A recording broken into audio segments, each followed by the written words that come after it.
There's something ancient about winter.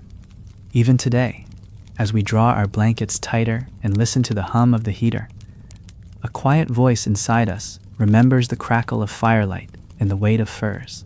Tonight, we're going to take you somewhere else, somewhere older than any book or song, somewhere our ancestors once lived, loved, and found beauty, even in the coldest nights. So before we begin, maybe you're drifting off to sleep. Maybe you're lying in bed trying to wind down. I'd love for you to tell me in the comments, where in the world are you listening from, and what time is it for you? It always amazes me that we can all be connected through stories, even if we're continents apart. If you enjoy these journeys into the ancient past, don't forget to subscribe. It really helps me bring more of these stories to you. Now, close your eyes if you like, and come with me, thousands of years into the past, to a time when nights were long, the stars were wild, and winter was not just a season, it was a force. But in the heart of that icy silence, the people we call cavemen, hunter-gatherers, Neanderthals, early Homo sapiens, they lived through the cold, not just with survival, but with astonishing grace. There's a beauty to those winters we don't often talk about. Tonight, we will. Imagine a night, perhaps 40,000 years ago. You are sitting inside a limestone cave, tucked into the foothills of what is now southern France. The snow outside has blanketed the forest in thick silence, muffling the footsteps of predators and prey alike. Inside the cave, the air is warm with the smell of wood smoke, moss, and animal fat. A low fire flickers at the center of the group, its flames dancing across the rough walls. Children are huddled in fur, leaning against their mothers. Elders murmur softly in a language we'll never know, but can almost hear if we close our eyes. Someone passes around roasted marrow bones, rich and hot, while another begins to hum, not a song with words, but a sound that fills the space like a lullaby. These were not dark, brutal lives. They were lives of intimacy, of rhythm, of survival made sacred through community and ritual. Modern science gives us more than bones and stones. It gives us a glimpse into the emotional texture of these lives. Paleoclimatology, the study of ancient climates, tells us that Ice Age winters could be brutal, especially during the Pleistocene period. But the archaeological record suggests something more profound. Even in the harshest winters, early humans were not merely surviving. They were thriving through adaptation and culture. We find evidence of carefully constructed hearths, woven grass mats layered with fur bedding, and even decorative carvings etched into bone. These weren't mere tools of survival. They were expressions of something deeper, the human capacity to make meaning out of the cold. You might be wondering what they saw when they looked up at the night sky. Remember, these people lived without light pollution. The winter sky above them would have been staggering, clearer and more detailed than anything we can see today. The stars would glitter like frozen sparks above the snow-covered trees. Many researchers believe our ancestors watched the stars closely. Some cave paintings, like those in Lascaux and Chauvet, may even encode celestial knowledge, maps of constellations passed on not through words, but through paint and memory. Imagine tracing the outline of a bison on stone, knowing it lined up with the Pleiades above. Stars that were only visible on clear, frigid nights. Their winters were cosmic, their nights filled with the stories of the heavens. But it wasn't all stargazing and warmth. These nights held tension too. Outside the cave, predators hunted in silence. The cave bear was still alive in those times, massive, territorial, and not always absent. Packs of wolves, or even other humans, could threaten a group's safety. That's why the fire was not just for heat. It was a guardian. It was the heart of the group. And perhaps more than anything else, it was the center of the night. Around the fire, people shared not just warmth, but memory. They told stories, not in the way we do now, with plots and twists, but through myth, gesture, rhythm. Stories of how the mammoth fell, of the man who walked too far and met the northern winds, of the moon who watched but never spoke. These weren't just distractions. They were the threads that kept the community whole, even as the wind howled outside like a hungry spirit.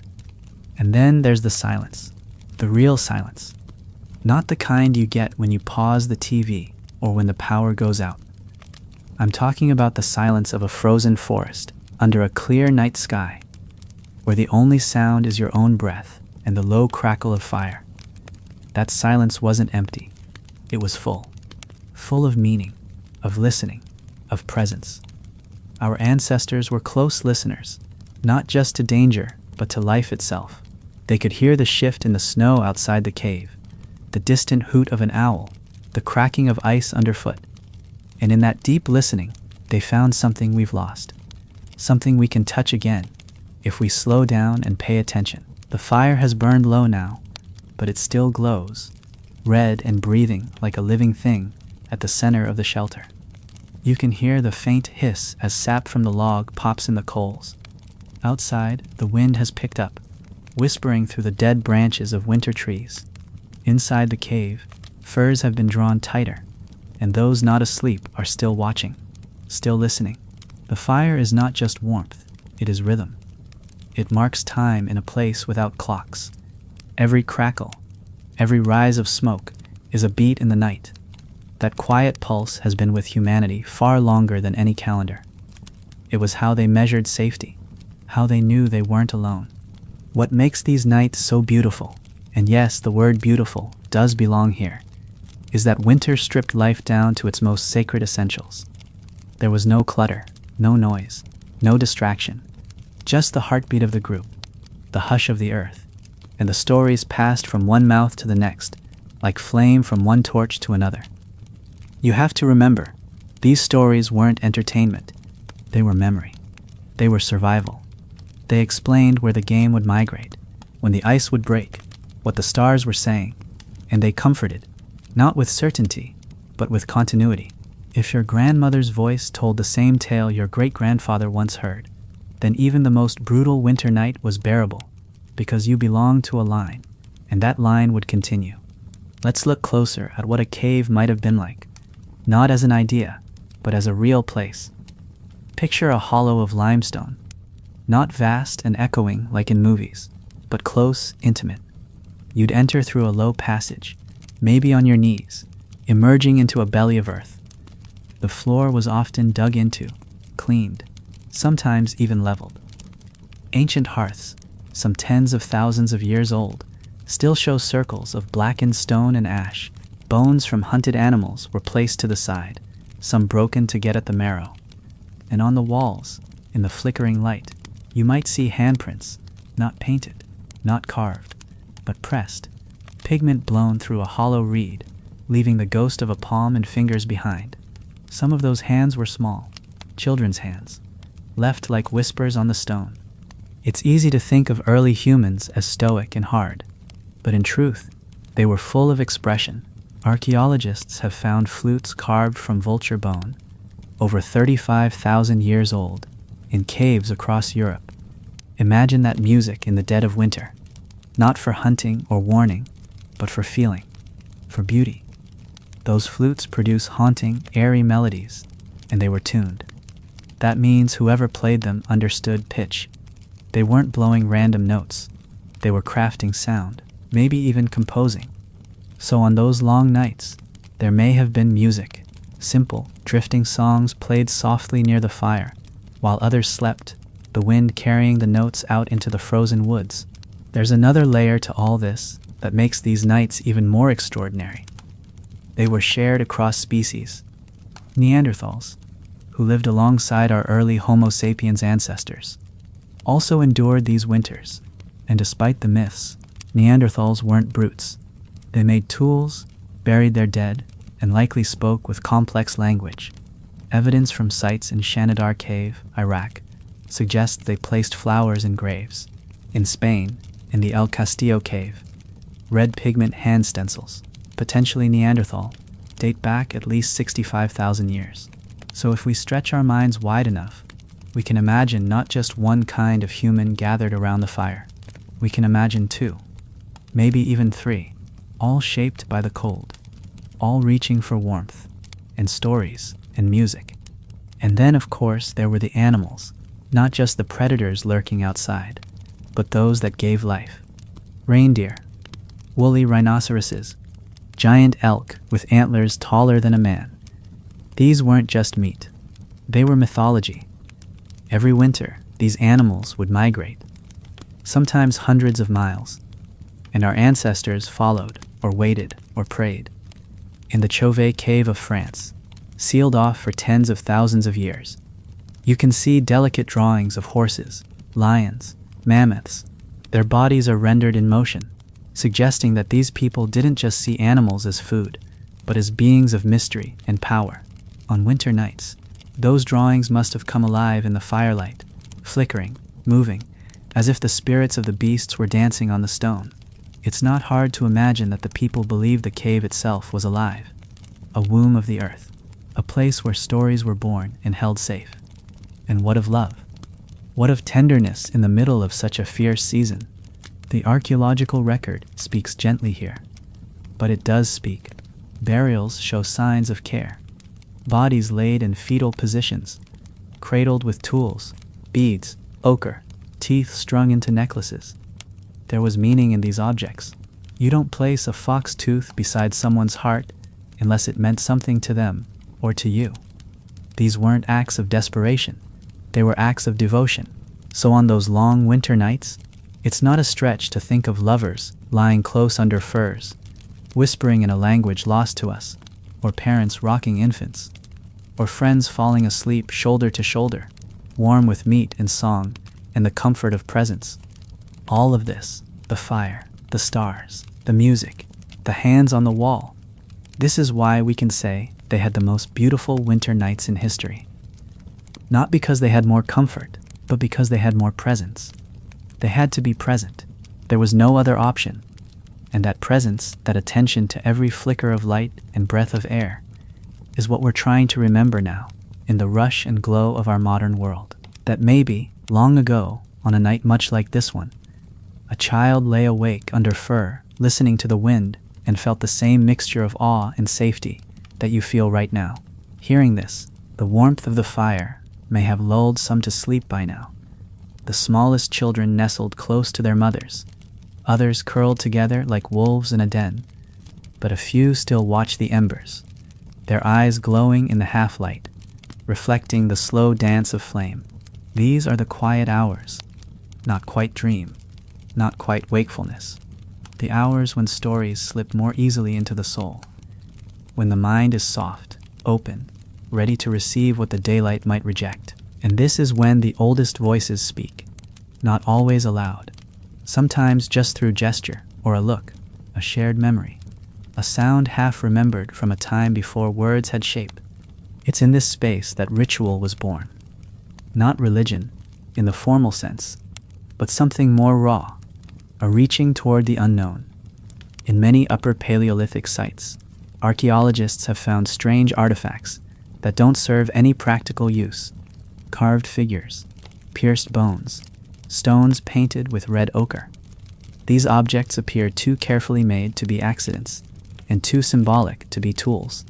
Some were buried, others hidden deep within cave chambers where no natural light could ever reach. That tells us something profound. These people were thinking beyond the now. They were imagining, they were making symbols. And in the heart of winter, when the world was dark and the future uncertain, symbols had power. Red ochre is one of the most common pigments found in these places. Crushed hematite, ground into powder and mixed with animal fat or spit. It stains everything it touches, bodies, walls, tools, and it was everywhere. Scientists still debate its meaning, but one thing is clear: ochre was sacred. Some burials used it to coat the dead, as if giving color back to skin that had gone pale. In other contexts, it was painted in dots, streaks, or circles. Maybe it represented blood, or fire, or the setting sun. We'll never know for sure, but imagine this: a small gloved hand dipping into a bowl of red, then pressing against a cold stone wall by firelight. That single act connects us across more time than we can truly grasp.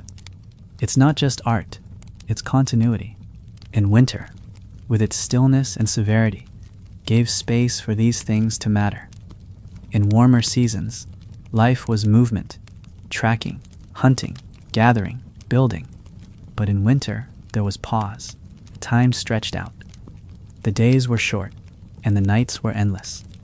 That created a kind of container, a space for the imagination to bloom.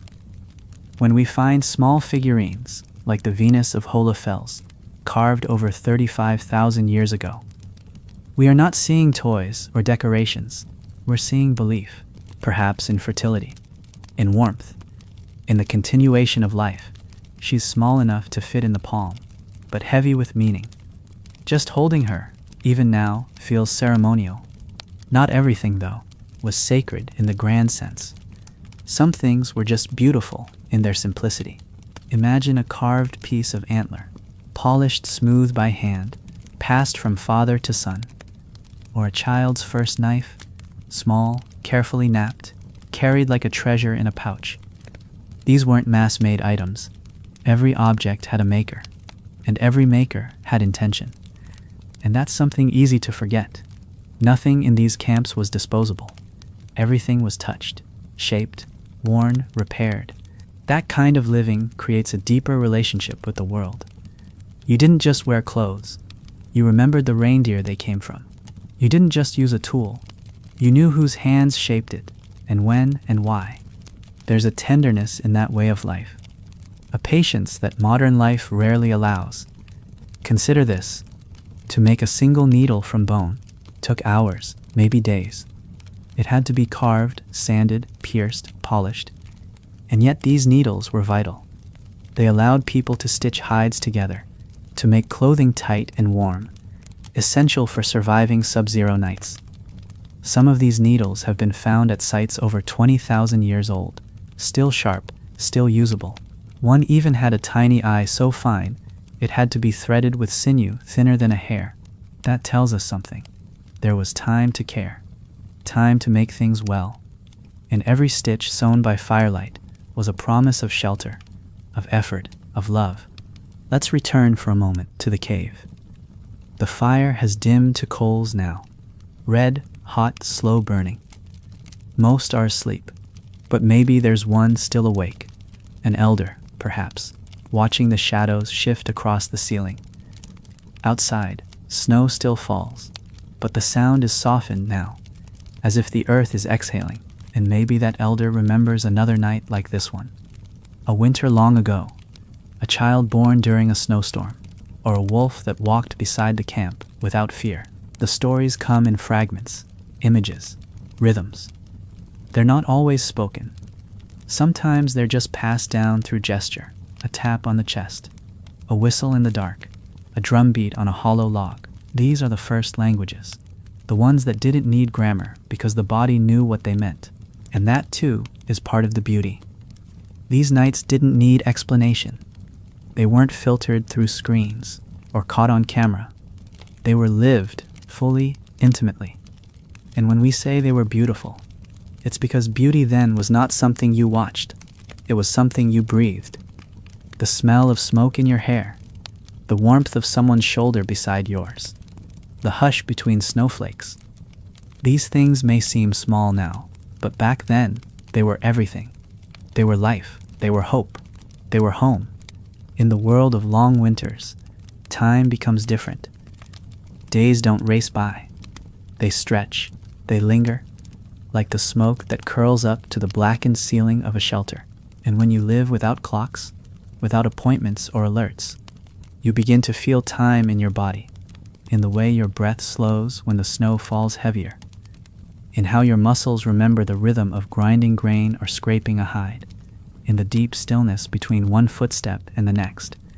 This is how our ancestors lived, not disconnected, but in absolute sync with the pulse of the earth. That too is part of why their winter nights were so beautiful. They were fully in them. The dark wasn't a thing to be feared. It was a season to be listened to. There's an ancient site in Ukraine, the Mezrich settlement, where mammoth bones were used to build shelters. Imagine that. Massive curved tusks, arched like ribs over a circle of earth, packed with clay, layered with hides. These structures weren't temporary camps. They were homes. And they show a level of engineering and care we often underestimate in Ice Age peoples. Inside, they would have been insulated and dry, able to hold in heat for hours. Families likely slept in close groups, rotating through night watch shifts, tending small fires, sharing meat dried and stored from the autumn hunt. A winter night in such a home wouldn't have been silent. It would have hummed with breath, murmurs, crackles, the occasional cough or laugh. It would have felt full. There's also something incredibly intimate in how these early humans prepared for winter.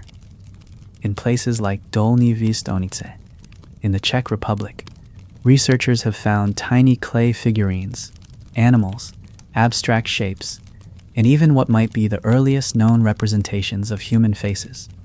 These weren't utilitarian. They were symbolic. Some were baked, some not. Some were buried together in what could have been offerings. When you imagine those being made, not in springtime or summer, but in the thick of winter, hands stained with clay, shaping life from the earth while wind howled outside, it gives a sense of how deeply they felt the seasons. Winter wasn't a gap between activity. It was a season of its own creativity, a time to think, to remember, to make. The relationship with animals during this time can't be overstated either. In many ways, animals were the winter. Their migrations shaped the rhythm of food and survival. But more than that, they occupied space in the human imagination. Reindeer, for instance, were not only hunted, they were known. Their paths, behaviors, calls, the way their breath steamed in cold air, the way they dug for moss beneath snow. Some tribes may have even believed in spiritual connections to these animals, seeing them as guides, protectors, or ancestors. The fact that so many ancient drawings feature animals in motion, leaping, charging, running, tells us that humans didn't see themselves apart from these creatures. They saw themselves with them, moving through the same frozen world, under the same cold stars. And those stars, we always return to them. Because for our ancestors, the night sky was not just scenery, it was a living map. Before compasses or calendars, they had constellations, patterns remembered by shape, passed down by gesture and sound. In winter, when the skies were clearest, this knowledge became sacred. Stories were born from starlight. You can imagine a child pointing to the glittering arc of Orion's belt, while an elder tells of a great hunter chasing an elk across the heavens. These tales weren't told once. They were told every year, every winter, anchoring each generation in a world bigger than their own cave or forest. They were taught to look up and remember. Even their sleep was different. Modern researchers studying sleep in pre-industrial societies found that in the absence of artificial light, people tend to fall into segmented sleep patterns. 2 main blocks of rest, with a waking period in between. This first sleep and second sleep model may very well have applied to our Ice Age ancestors. During that quiet hour or two between deep sleeps, people didn't toss and turn in frustration. They tended fires, they whispered, they made love, they stared at the ceiling and thought, maybe even prayed. That midnight space became a time for dreaming while awake, a time for reflection. And if that sounds familiar, maybe it's because part of you still remembers it, deep in the old parts of your brain. And all of this, the cold, the silence, the flicker of flame and glint of stars, wasn't happening in isolation. These people weren't just scattered wanderers. Evidence shows that communities visited the same caves and shelters over generations. They left behind layers of ash, tool fragments, traces of pigments. In some cases, the same wall was painted over again and again, as if the meaning never left. That means there was memory. Not personal memory, but place memory, the kind that turns a cave into a storybook. Imagine growing up hearing your mother say, "This is the wall where your grandmother marked the bison trail," or "We don't sleep on that side. That's where the spirits walk." In that world, winter wasn't just a season. It was a story they were still writing, every night. There's a weight to winter that presses differently on the soul. Not heavy in the way we sometimes feel modern loneliness, but weighted like a thick pelt laid over your shoulders. Present, real, protective, for the people we call cavemen. That weight was not something to escape. It was something to listen to. You didn't fight the season. You folded into it. You learned to breathe with it, to walk softly over snow-packed ground, to wait patiently for the return of light. That kind of patience doesn't come from comfort. It comes from knowledge. And our Ice Age ancestors, despite how far back they lived, knew the land intimately, the way a child knows the sound of their mother's voice. Winter taught them what mattered, and in return, they learned to make beauty from what they had. When the rivers froze and the trees shed their leaves, they looked not at what was gone, but what remained. Flint, for instance, cracked differently in the cold, and they learned to knap tools with finer precision during those quieter months. The bone awls and spear points they carved then were some of the most beautifully shaped artifacts we've ever uncovered. But it wasn't just about function. Some had delicate engravings, tiny chevrons, spirals, notches. These weren't for utility. They were marks of meaning. Maybe even memory. Maybe someone spent their nights carving those into a weapon, not to kill better, but to carry a story. A mark that said, I was here. I made this. I saw the snow fall and the fire rise, and I lived.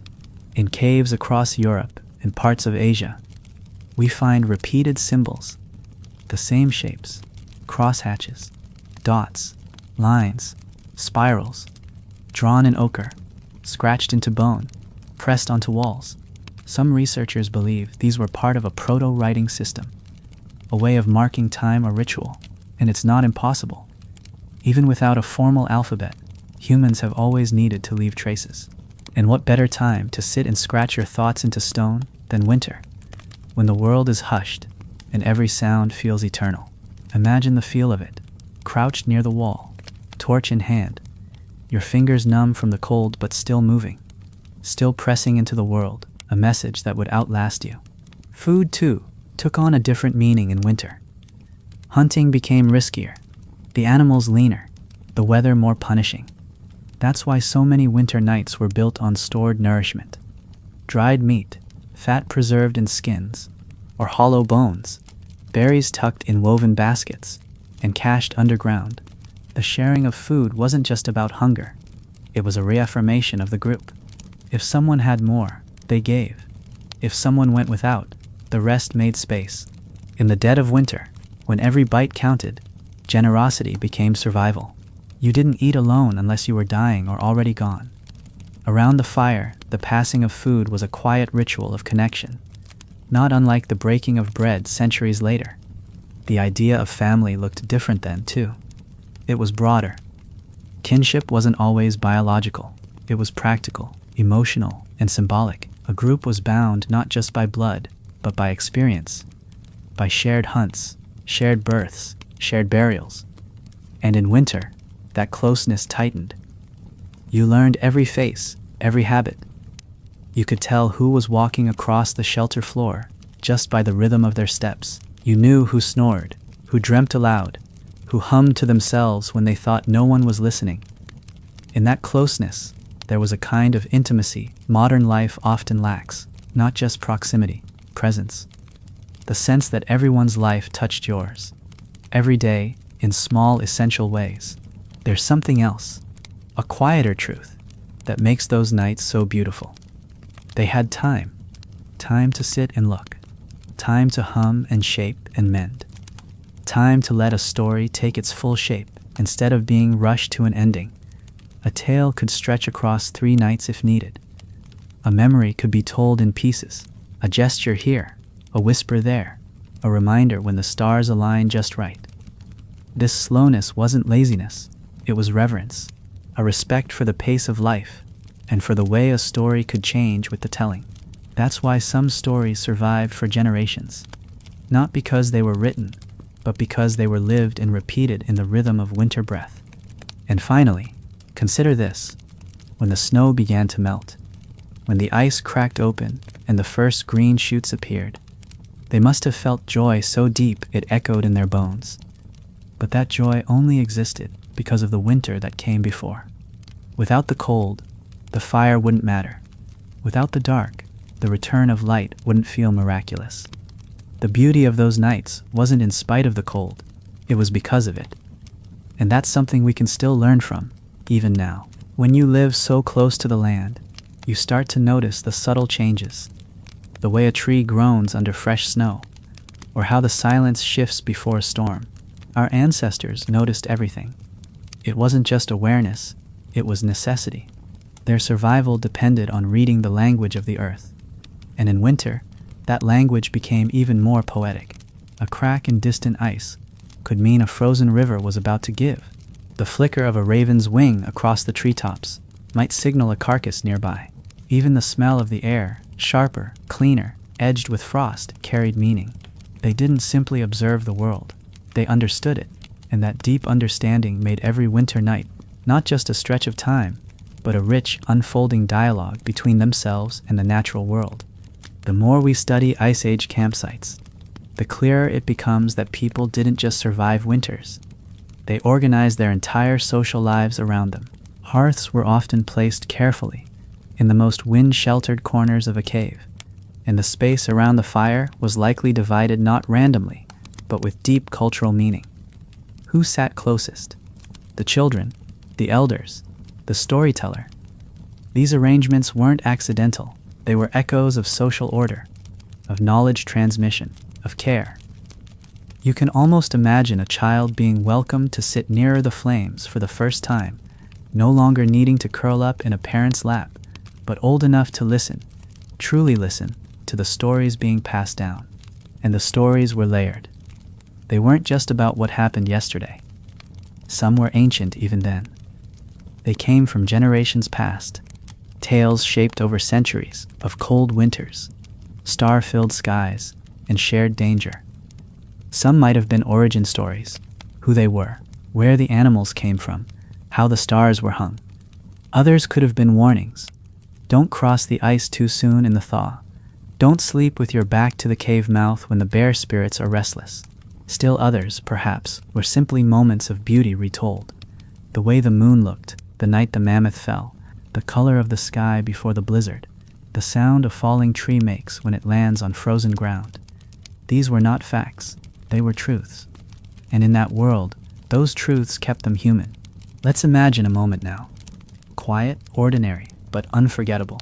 A girl, maybe 8 or 9, wakes early before the fire's been fed.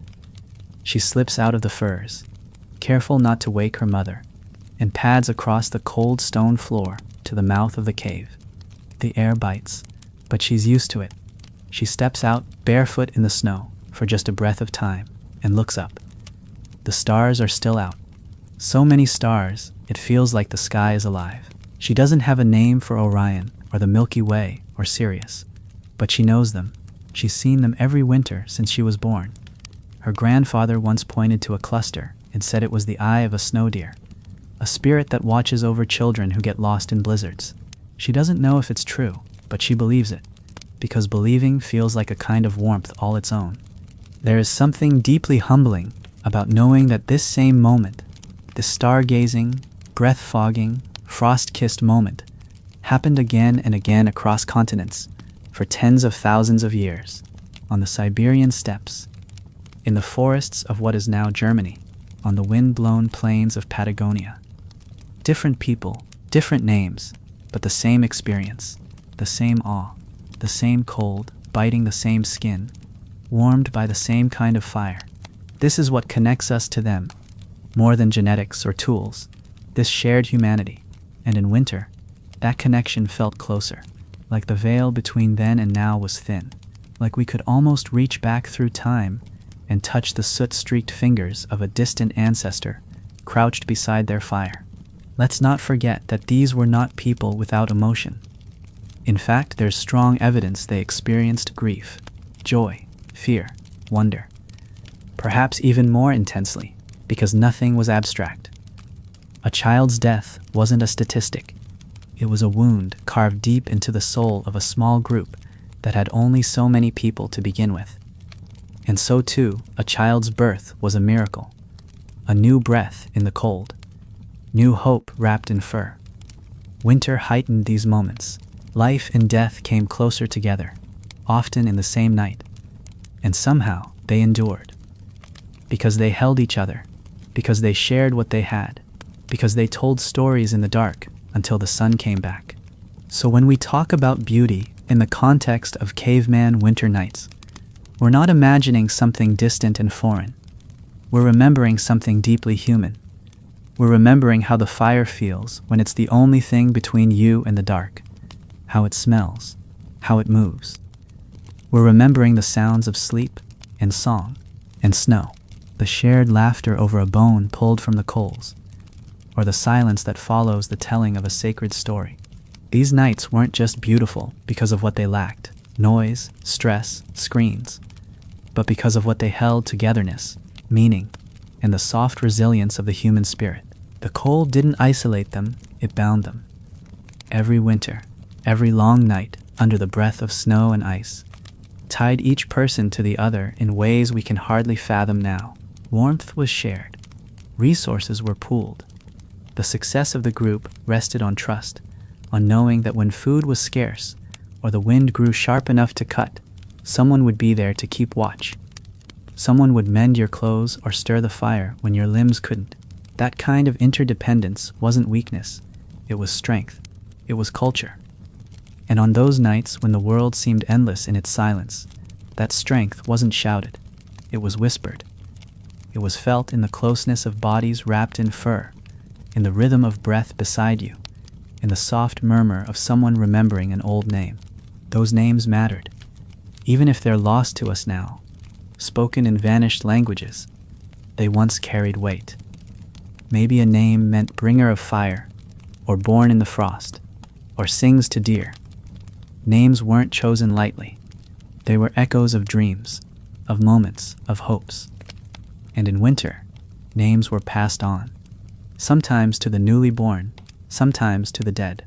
Imagine an elder wrapping a newborn in hide, whispering the name of someone who had died the year before, as if planting a seed that would grow into memory. That's how they stayed connected, not just in blood, but in identity. Each winter was a passage, a closing of one chapter, and the quiet opening of another. Burial sites tell us more than words ever could. Some are elaborate, layered with ochre and beads, others simple but intentional. A woman buried with fox teeth around her neck. A child placed beside a carved mammoth figurine. These are not accidents. These are signs of love, quiet, enduring love. And when these burials happened in the depth of winter, they must have felt especially sacred. Imagine digging into frozen ground by hand or stone tool, placing a body carefully beneath the earth, and building a cairn of bone or stone to mark the place. That act would not be rushed. It would be filled with silence, with breath that steamed in the cold, with the knowledge that the person being buried had shared fire, food, laughter, that they were now becoming part of the landscape forever. And in the silence that followed, when the fire returned to its usual place and the stories were once again spoken, that person might appear again in the tales. Not as a ghost, necessarily, but as a reminder. He always knew when the snow was coming. She made the best marrow soup. That was her song, remember? These memories were not held in photographs or ink. They were passed mouth to mouth, story to story.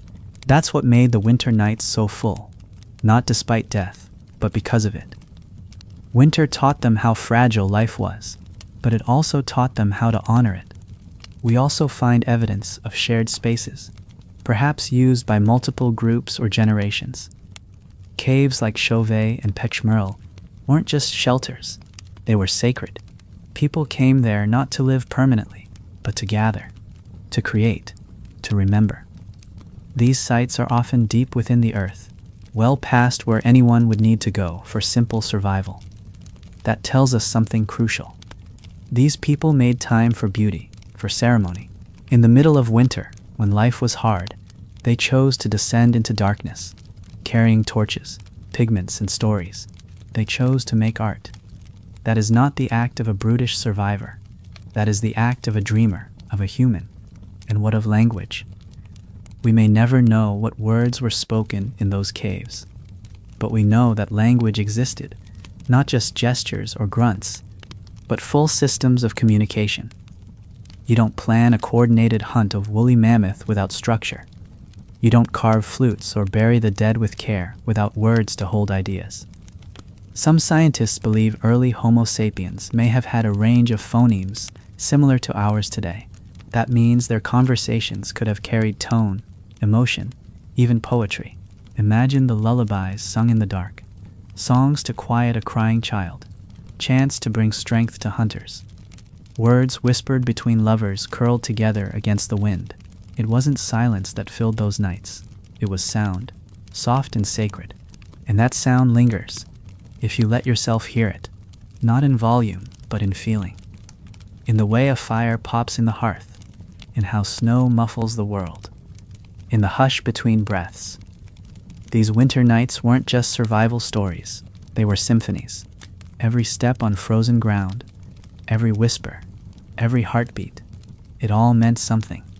It still does. There is something humbling about knowing the earth once sounded different. Before cars, before machines, before the buzz of electricity. The sounds of a winter night were raw and honest. The crack of a frozen branch, the low howl of wind through a gorge, the distant call of wolves.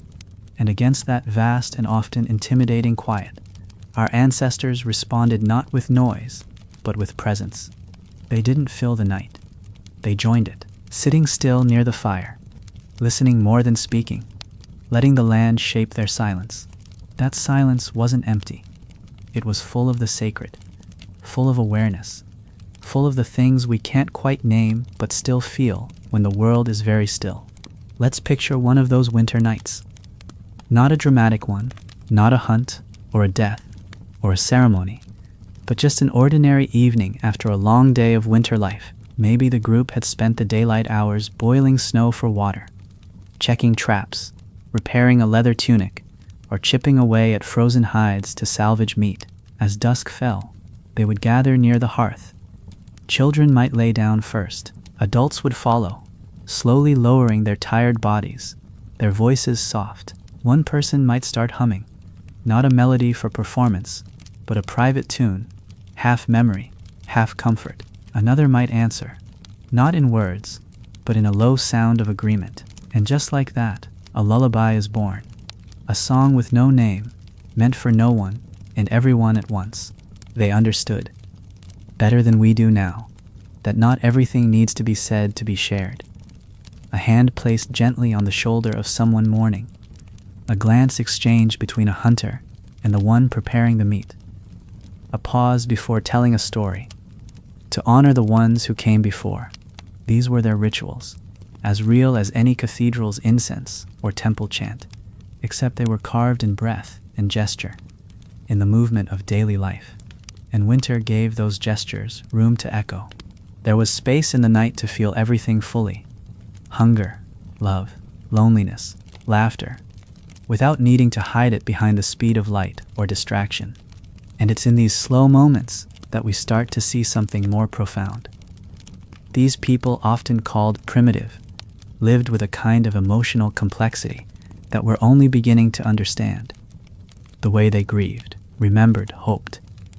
In archaeological sites where bones have healed from severe injuries, we find evidence that these individuals were cared for, not just left to die, but helped, fed, protected. That requires compassion. That requires planning. That requires love. Imagine someone with a broken leg, unable to walk through a snowy forest, being carried on a sled made from wood and hide. Imagine the group deciding, together, that one life mattered enough to slow everything down. And there was joy, too. Real joy. We see it in the art, in the deliberate curve of an animal's back, painted on cave stone, in the carefully etched beads made from snail shells or mammoth ivory. Some were colored, some polished, some strung together and worn. These weren't tools. They were adornments. They were expression. Someone in the middle of the Ice Age took the time to decorate themselves, not to impress, but to feel, to celebrate the body, or a season, or simply the beauty of color against skin. That kind of joy doesn't need explanation. It just is. It blooms in the chest the same way today's joy does. And in the heart of winter, it burned as bright as any fire. We often imagine the cold as an enemy, But for these ancient people, it was a sculptor. It shaped the way they lived, the way they organized, the way they bonded. It pushed them inward, toward each other, toward the warmth, toward meaning. And though it took lives, it also gave something in return: clarity. When the world is stripped bare, you see what matters. You know who you trust. You learn who sings in the dark, who keeps the embers alive, who tells the stories that make you feel less alone. These were not lost souls. These were people deeply, viscerally connected to one another and the land. Winter didn't isolate them. It revealed their strength. And now, here you are, thousands of years later, listening, imagining, letting your own body slow in the warmth of your room. Maybe you're hearing the wind outside, or the soft hum of a heater, or the quiet of a sleeping house. Whatever the moment is for you, it's not so different. You're still listening to a fire. In a way, you're still wrapped in memory and story and light. And if you feel a bit more peaceful, a bit more connected, then maybe that ancient thread has reached you too. Maybe the same stars they watched are blinking through your window, and the same breath of winter is gently pressing against your walls. And maybe, just maybe, you're remembering something you've always known. Let's step into the winter again, deeper this time. The snow has settled into thick, soundless drifts outside the shelter. Trees stand frozen and still, their limbs like black bones against a silver sky. Even the animals are quiet now. The birds have migrated. The great elk have moved on, and the bears sleep under earth. This is the season of stillness. But inside the cave, the world still moves. Slowly, gently, a mother hums as she rocks her child. Her voice blending with the low murmur of fire, an old man sharpens a flint blade, careful not to waste a single chip of stone, and the walls of the shelter glow, flickering with shadows that stretch and shrink in rhythm with the firelight. This space, this moment, might feel small, but to the people within it, it was everything. It was their entire world. We often forget that these people lived in groups, not of hundreds or thousands, but often just 20 or 30, a small band, small enough to know every voice, every habit, every story. In winter, that closeness became the core of survival. You didn't get to choose privacy. Instead, you learned to exist in harmony with others' moods, their silences, their joy and sorrow.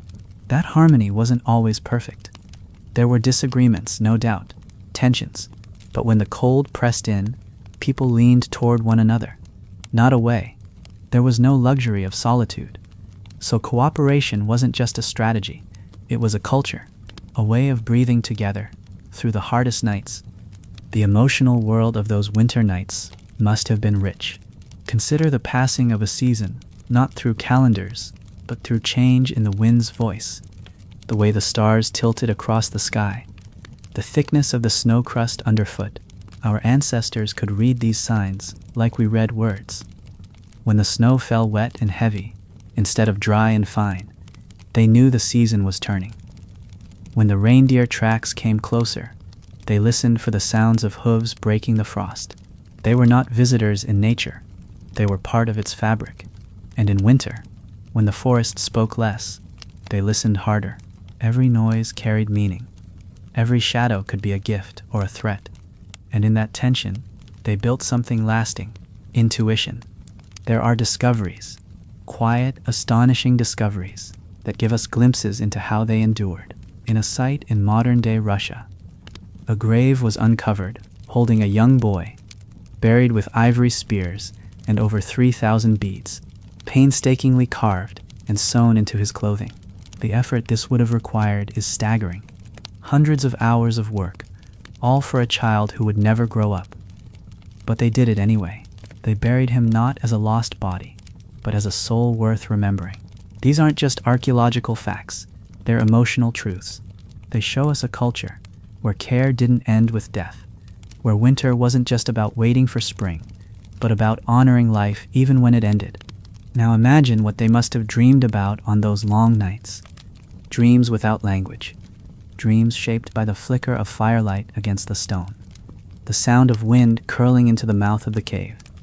Did they dream of hunts yet to come? of ancestors walking across the sky? Did they wake and share their dreams, half asleep, whispering them into the fur of a sibling beside them? Maybe, maybe not. But what we do know is that they marked their dreams in the world. The paintings in caves like Altamira and Chauvet, vivid, moving, layered, weren't done quickly. They were planned, composed, returned to. And many of them are deep inside the cave, far beyond where ordinary life would take place. This suggests they were part of something more, an inward journey, a descent into memory, imagination, or something divine, and they used fire to guide them. Torches made from bark and resin, carefully prepared, would have lit those ancient galleries. Imagine walking into that darkness, hearing nothing but your own footsteps, your torch casting dancing shadows across the walls, and there suddenly, the red curve of a bison, the pale shape of a deer. These images weren't painted for display. They were made for moments, for ceremonies perhaps, or visions. They were private encounters with meaning. And winter, with its long hours and enveloping silence, was the perfect time to go inward, to walk into the dark and meet whatever lived inside the stone. Back in the shelter, the group may have taken turns watching the fire through the night. One person at a time, eyes open in the hush, feeding the coals, adjusting the furs to keep the smoke from choking the space. During those hours, the watcher might have whispered to themselves, maybe remembered the warmth of summer, or counted the stars they'd seen the night before, or listened for the slow breathing of the group. These watches were acts of love, not shouted, not praised, just done every night without fail, because someone had to keep the fire alive, and in many ways, that was the heart of it all. That flame, small but eternal, pushing back the dark 1 hour at a time. The fire wasn't just heat, it was memory. The crackling of wood was a language, a soft, rhythmic code that carried 1,000 generations through the cold. Every person who ever tended a fire in the depth of winter was part of a chain, a lineage of hands and breath and care. And when one person grew tired, another stepped in. The responsibility wasn't written or spoken. It was understood. Firekeeping was a promise. You didn't let the flame go out, not just because of the cold, but because it meant something. It was life. It was history. It was hope wrapped in smoke. Think of how a child learned to tend it. Not all at once. Slowly by watching, a glance from a parent, a nod from an elder. And one day, they were handed the stick, not to play, but to push a log, adjust the coals, scatter ash. That was a rite of passage. It said, "We trust you. You belong here." And when the child stayed awake in the dark, watching the orange light flicker on the stone walls, they weren't just guarding against cold. They were learning what it meant to carry warmth for others, to be the bridge between night and dawn. Their tools reflected this same rhythm of patience and care. Take the scraper, a small curved piece of flint used to clean hides. Simple in appearance, but precise in its shape. It had to fit the hand, angle the edge just right. If made poorly, it would tire the wrist or damage the hide. But in skilled hands, it was nearly effortless. Archaeologists have found scrapers worn down over time, reshaped again and again, like an extension of the person who used it. This kind of intimacy with a tool only happens when time stretches wide, when there's room to master something quietly, deeply, over seasons. And winter made room. It slowed everything down.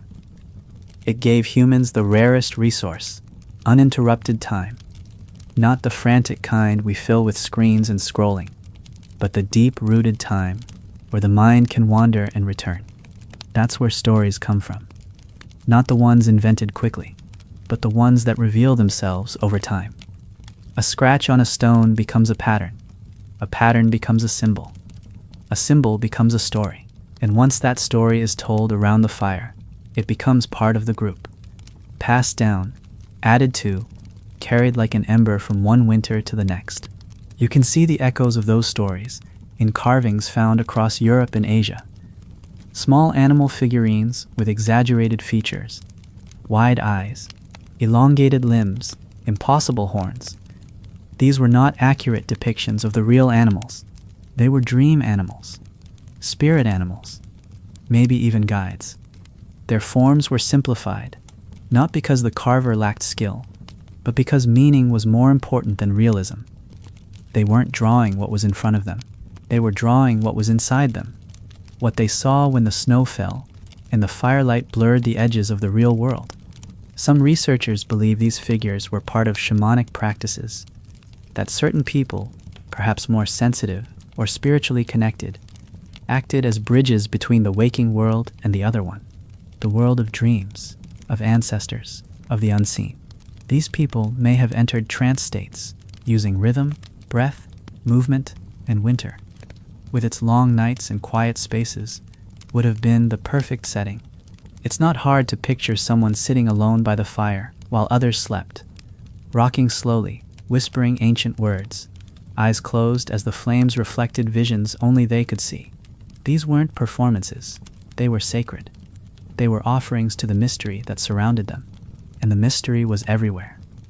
In the auroras that rippled across polar skies like spirits dancing, in the sudden groan of ice cracking on a frozen lake, in the way breath looked like smoke when you spoke in the cold. Nothing was taken for granted. Everything had a soul, a presence, a rhythm. Winter didn't suppress these beliefs. It amplified them. It stripped the world down until only the essential remained. And when you strip away the noise, what's left is feeling, connection, a bone-deep awareness that life is fragile, sacred, shared. That's what made the nights so unforgettable. They weren't just endured, they were lived, fully, with intention, with care, with a kind of quiet courage that doesn't shout or boast. The courage to face the long dark with others, to tell stories when the snow won't stop falling, to share warmth when there's barely enough, and in that, there was beauty, not despite the cold, but because of it. By now the fire is low again, the coals dimming, casting the softest light over the packed earth. Most of the group is asleep, but the shelter isn't silent. There's the faint sound of breathing, soft as wind over stone, the occasional shift of a body adjusting beneath a pelt, and from the coals, the small sigh of embers settling into themselves. The world outside is frozen still, snow falling in fine, silent sheets, cloaking the forest in white. But here, inside this circle of warmth, there is life. Steady, quiet, deeply human. One person is awake, maybe the oldest among them, wrinkles marked not by age alone, but by 1,000 nights like this one. Nights where stories mattered more than sleep. They don't speak loudly. Their voice barely rises above the hush, but they're telling something, not to anyone in particular, just to the fire, to the shadows, to the memory of people long gone. The story isn't one with a beginning or end. It's the kind that folds over itself, like layers of fur. A tale of how the stars were born from ice, how the mammoth chose the wind, how once, in the middle of the longest winter, the sun forgot to rise, and it was only the singing of the people that brought it back. These are not facts, they're truths, carried not in books but in breath. The youngest child stirs, half awake, eyes not quite open, but they hear, they listen, and something settles inside them. A seed, a memory, a connection to a world larger than the cave. That's how knowledge was passed, not in formal lessons, but in the rhythm of living, in watching and listening and sitting close, in learning what kind of wood burns longest, which mushrooms hide under the snow, how to tie a bone hook so it holds, how to speak to someone grieving without saying anything at all. These were the skills that mattered, the ones that couldn't be rushed, and in winter, there was finally time to teach them. Even the body itself changed with the seasons. Muscles grew used to heavier work. Skin thickened where it rubbed against fur. Bones showed signs of repeated motion, grinding, hauling, walking. You can see this in the remains left behind. Skeletons shaped by the rituals of winter labor. Some show signs of arthritis from carrying too much, too often. Others display wear on the knees from hours of crouching near fires, carving, weaving, preparing. But this wear wasn't just hardship, it was investment. Every ache was a mark of care, for others, for tools, for the rhythm of life, that never stopped even when the world froze around them. They worked with what they had, and they knew what they had deeply. Animal bones were not waste, they were materials. A rib could become a sled runner, a jawbone, a comb, a long femur, a flute. And every time a part was used, it was remembered. Not just the animal, but the hunt, the place, the cold, the faces of those who helped carry it home. That's the thing we sometimes forget. Objects carried story. They weren't disposable. They were embedded with memory. And in a world where time was told by snowdrifts and shadows, memory was the most valuable thing you could hold on to. Even clothing told stories. Furs stitched together with sinew and patience. Boots lined with moss or feathers for insulation. Some garments were decorated, not always for status, but for identity. A pattern of red ochre marks might distinguish one family from another. A pendant made from polished stone might have been a gift, a talisman, a reminder of someone who'd once watched the fire with you. In those days, what you wore wasn't fashion, it was legacy. And in the stillness of winter, when there was space to mend and sew and remake, clothing became more than protection. It became expression, a language worn on the skin. And the more you look at it, the more you begin to realize they didn't just live through winter. They used it. They turned it into a canvas, a time for remembering, rebuilding, remaking, a time when life wasn't busy, but meaningful, when every action had weight. Every gesture, intention. They didn't fill the silence. They lived with it. And because of that, their nights were deeper, fuller, more beautiful than almost any we've known since. The wind shifts again outside, and a light gust pushes fine snow across the cave's entrance, like a curtain of powdered moonlight. The flakes swirl and settle silently. There are no footprints there now. The day's tracks have been erased by the breathing of the forest. Inside, nothing stirs but the fire's soft glow, and the occasional dreamer turning in their sleep.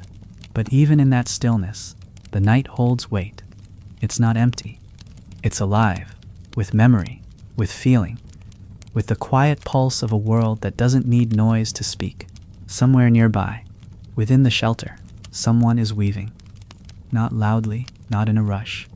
Their fingers move slowly, rhythmically, pulling sinew through a net of twisted fibers.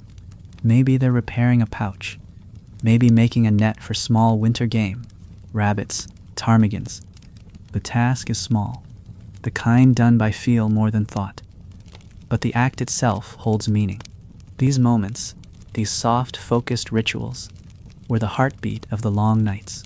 They didn't just pass time, they shaped it, turned it into something useful, something lasting.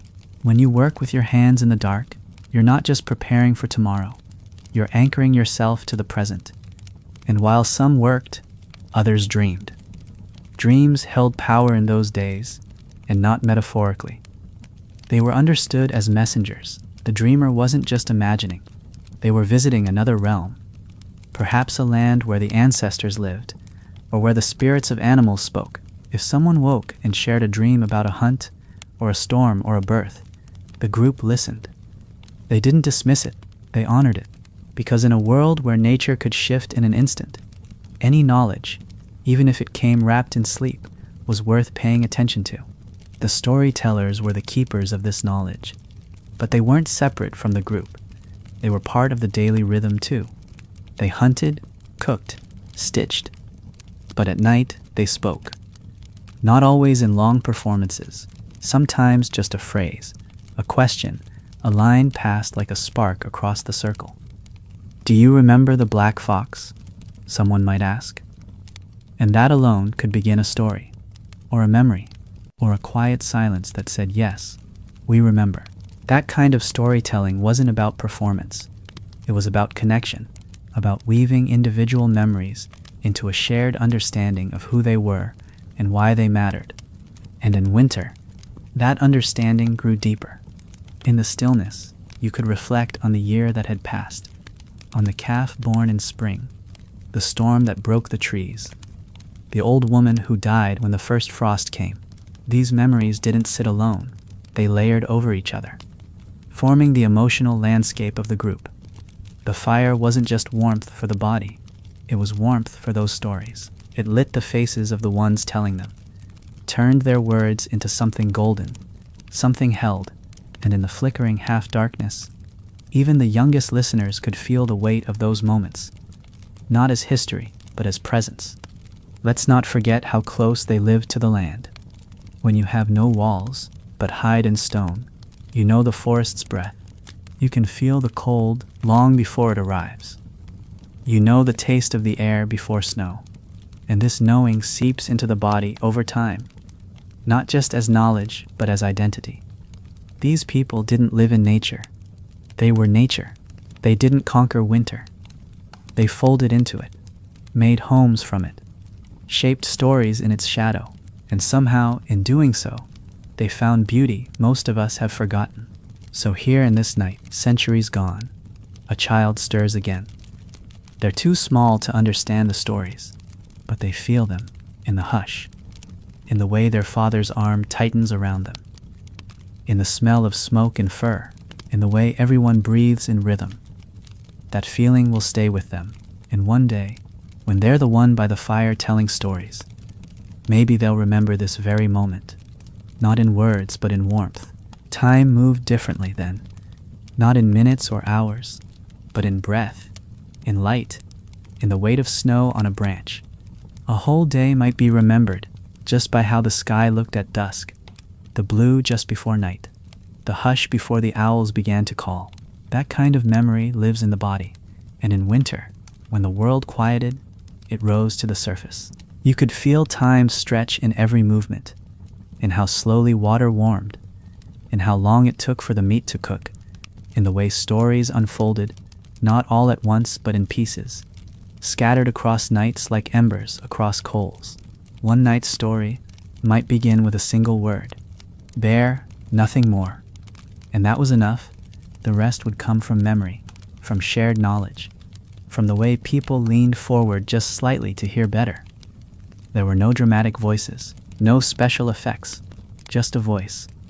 Maybe gravelly, maybe gentle, speaking in rhythm with the fire. The story might shift as it was told. A new detail added, another left out, but that didn't matter. Truth wasn't measured in precision, it was measured in feeling. If the story stirred something, fear, laughter, reverence, then it had done its job. Then it was alive. The role of fire in these stories can't be overstated. It wasn't just light, it was animation. Flames moved over the walls, bringing the rough carvings and ochre animals to life. You might have seen the painted reindeer's legs seem to twitch, or the long curve of a mammoth's tusk ripple with light. The fire was the first projector, casting moving shadows before cinema ever existed, and that made storytelling a full experience. Not just something you heard, but something you saw, something you felt against your skin in the heat, in the breath of smoke, in the nearness of others. And in those close quarters, there was no pretending. You knew everyone's laugh, everyone's sorrow. You'd watched them cry beside a burial mound. You'd seen them limp from a twisted ankle. You'd watched them share their last scrap of dried meat, even though they were hungry too. Winter didn't allow for masks. It brought people closer than choice, closer than comfort. And in that closeness, something beautiful happened. People learned how to carry each other, not always with words. Sometimes just by staying awake when someone else couldn't, by noticing when someone hadn't eaten, by placing a warmer fur on someone already asleep without waking them. These acts were never written down, but they were the fabric of life. And long before we had poetry or philosophy, we had these things: care, silence, rhythm, the passing of heat from one hand to another. In this world, beauty wasn't something you chased, it was something you practiced. It lived in small gestures, in the quiet mending of a broken basket, in the slow sharpening of a knife passed down through 4 generations, in the warmth of laughter that spread not loudly but deeply, like the glow of embers spreading beneath ash. And sometimes, in the middle of the darkest months, people danced, yes, danced. Not in celebration, necessarily, but in ritual, in memory, in dream. The circle around the fire would widen, a rhythm would rise, from hands clapping, from sticks struck against stone, from humming voices, and someone would move first, not with flair, but with purpose. A reenactment of a hunt, perhaps, a mimicry of an animal, a story told not with words, but with body. These weren't performances to impress, they were offerings, a way to connect with forces older than language, the earth, the animals, the sky, the ones who had come before. In the warmth of that cave, with snow piled high against the outside world, those dances became memories. For the children watching, wide-eyed and silent, they were the first seeds of myth, the first spark of wonder. That night would live in them, just as it had lived in those before them. And long after they were gone, it would live again, in another winter, around another fire, in another dance that echoed back through time. Somewhere in that same flickering circle, a baby begins to cry, softly at first, then louder. A mother rises, cradles them close, gently rocking, whispering in the way all mothers do, across all time. Her words aren't just to soothe, they're to remind the baby that they are not alone, that the fire is warm, the people nearby are family, and the world, though dark outside, holds light in here. It's a moment that has happened a million times, in caves, in huts, in snow-laced shelters, in windswept valleys, and each time it is sacred. A child's first winter is not just a test of survival, it's a ritual of belonging. The others do not stir much. They are used to this. A baby crying is not an interruption. It's part of the song of the night. Somewhere someone else shifts to make room, pulling a pelt over another's feet. No one speaks, but the fire cracks again, and the mother's voice hums something older than language. It might be a melody passed to her by her mother, or one she's making up now. It doesn't matter. It works. The child quiets. The rhythm of breathing returns. And around them, winter listens. In the coldest times of the year, the body becomes more than flesh. It becomes memory. Every scar, every ache, every callus tells a story. The curve of a spine from years of bending over hides. The wear on a tooth from chewing sinew. These are not deformities. They're records. And the people around that fire know how to read them. They know whose shoulder carries the ache of throwing spears, who lost a toe to frostbite last winter, and they remember. Not with sadness always, but with recognition. You are marked by what you've lived through. And in winter, those marks glow like stories beneath the skin. That's why older members of the group held a kind of quiet power, not because they ruled or demanded, but because they remembered. They carried the knowledge of winters past, where the elk had passed when the snow was deepest, when the last great freeze came. What signs warned of thin ice or early thaw? They didn't give lectures. They told moments. It felt like this the last time the snow stayed into the fourth moon. We saw the owls come early that year too. These phrases weren't idle. They were guidance. And people listened. Because in the long dark, memory is map and compass both. And so the old ones were cared for. Not left behind, not forgotten, but kept close. Given warm spots by the fire. Soft foods. Tasks they could still do with dignity. Telling stories. Shaping bone. Teaching children to knot fibers. Or recognize tracks in snow. Their place was not diminished by age. It was deepened. And when they passed, their loss was not quiet. The fire would burn low. Voices would hush. The group might mark the cave wall, or bury a bone tool with them, wrapped in hide, soaked in ochre. A gesture not of ceremony for its own sake, but of connection, a final act of closeness before the snow covered the earth again. And what of love? Not romantic love in the modern sense, but the deep-lived love of those who have kept each other alive through cold nights and lean months. The love of siblings curled together under shared fur, of friends who passed the last piece of dried meat. of a group that moves slower to match the pace of someone injured, even when game runs ahead. This was not sentimental. It was necessary. And yet that necessity gave birth to something real. A kind of love that does not ask for reward. It just is. Quiet, practical, unwavering. And it glowed brightest in the coldest nights. So if we pause now and close our eyes, we can still feel it. That warmth, that presence, that steady rhythm of fire, breath, memory. We are not so different from them. We are just further away. But the thread remains, winding through time like smoke rising from a hearth. And as long as we tell their stories, as long as we remember that even in the hardest winters there was beauty, they are not gone. They are only sleeping, deep in the snow, waiting for us to listen. The wind has calmed now, and outside the cave, the night sits thick and quiet, like the breath between two heartbeats. The snow reflects the stars, with a soft bluish sheen, enough light to see the shapes of trees, the edge of a frozen stream, the slow movement of clouds.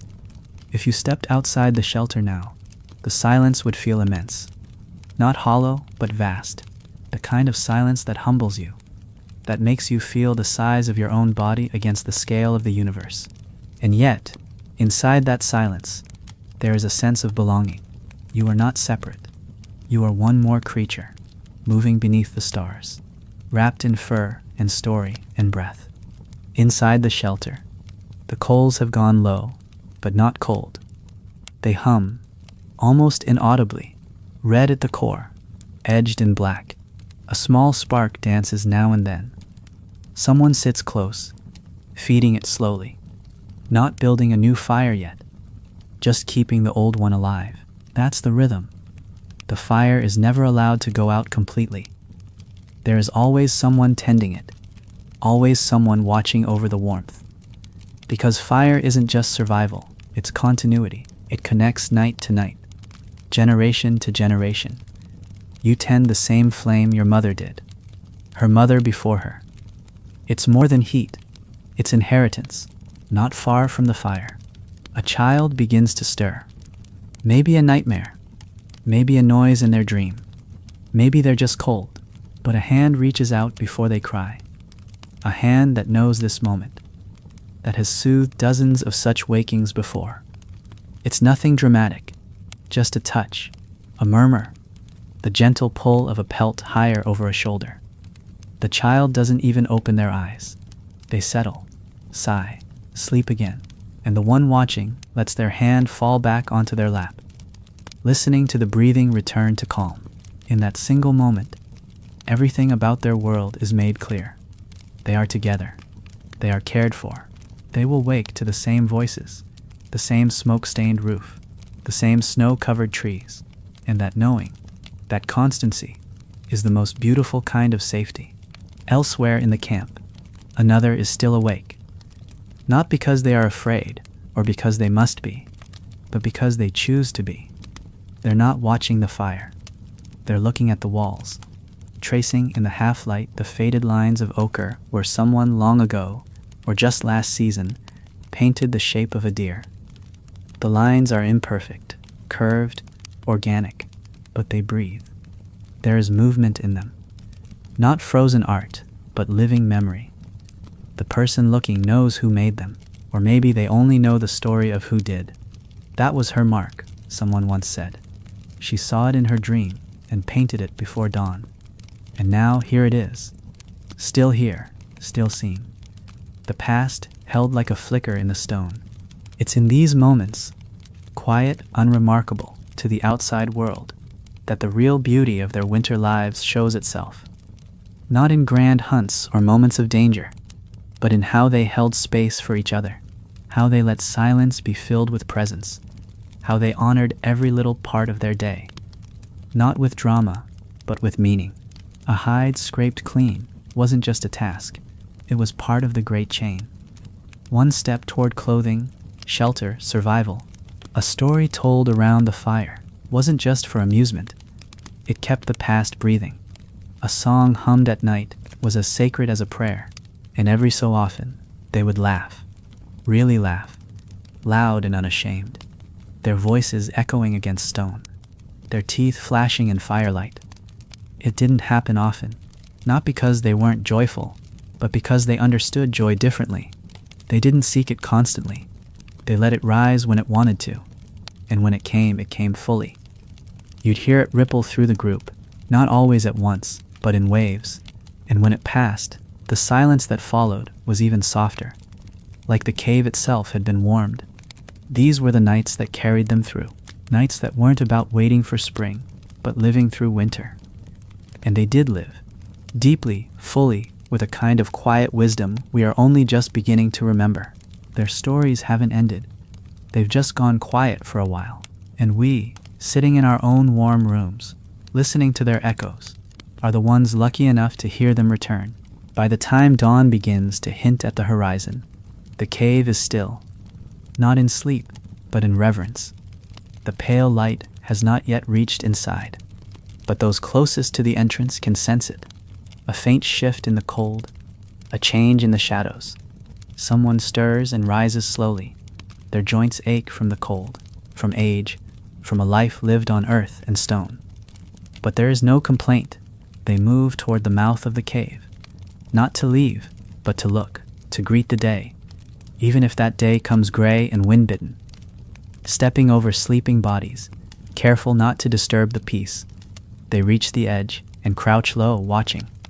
The sky is soft and empty, not bright yet, just turned from black to blue, from night to the beginning of morning.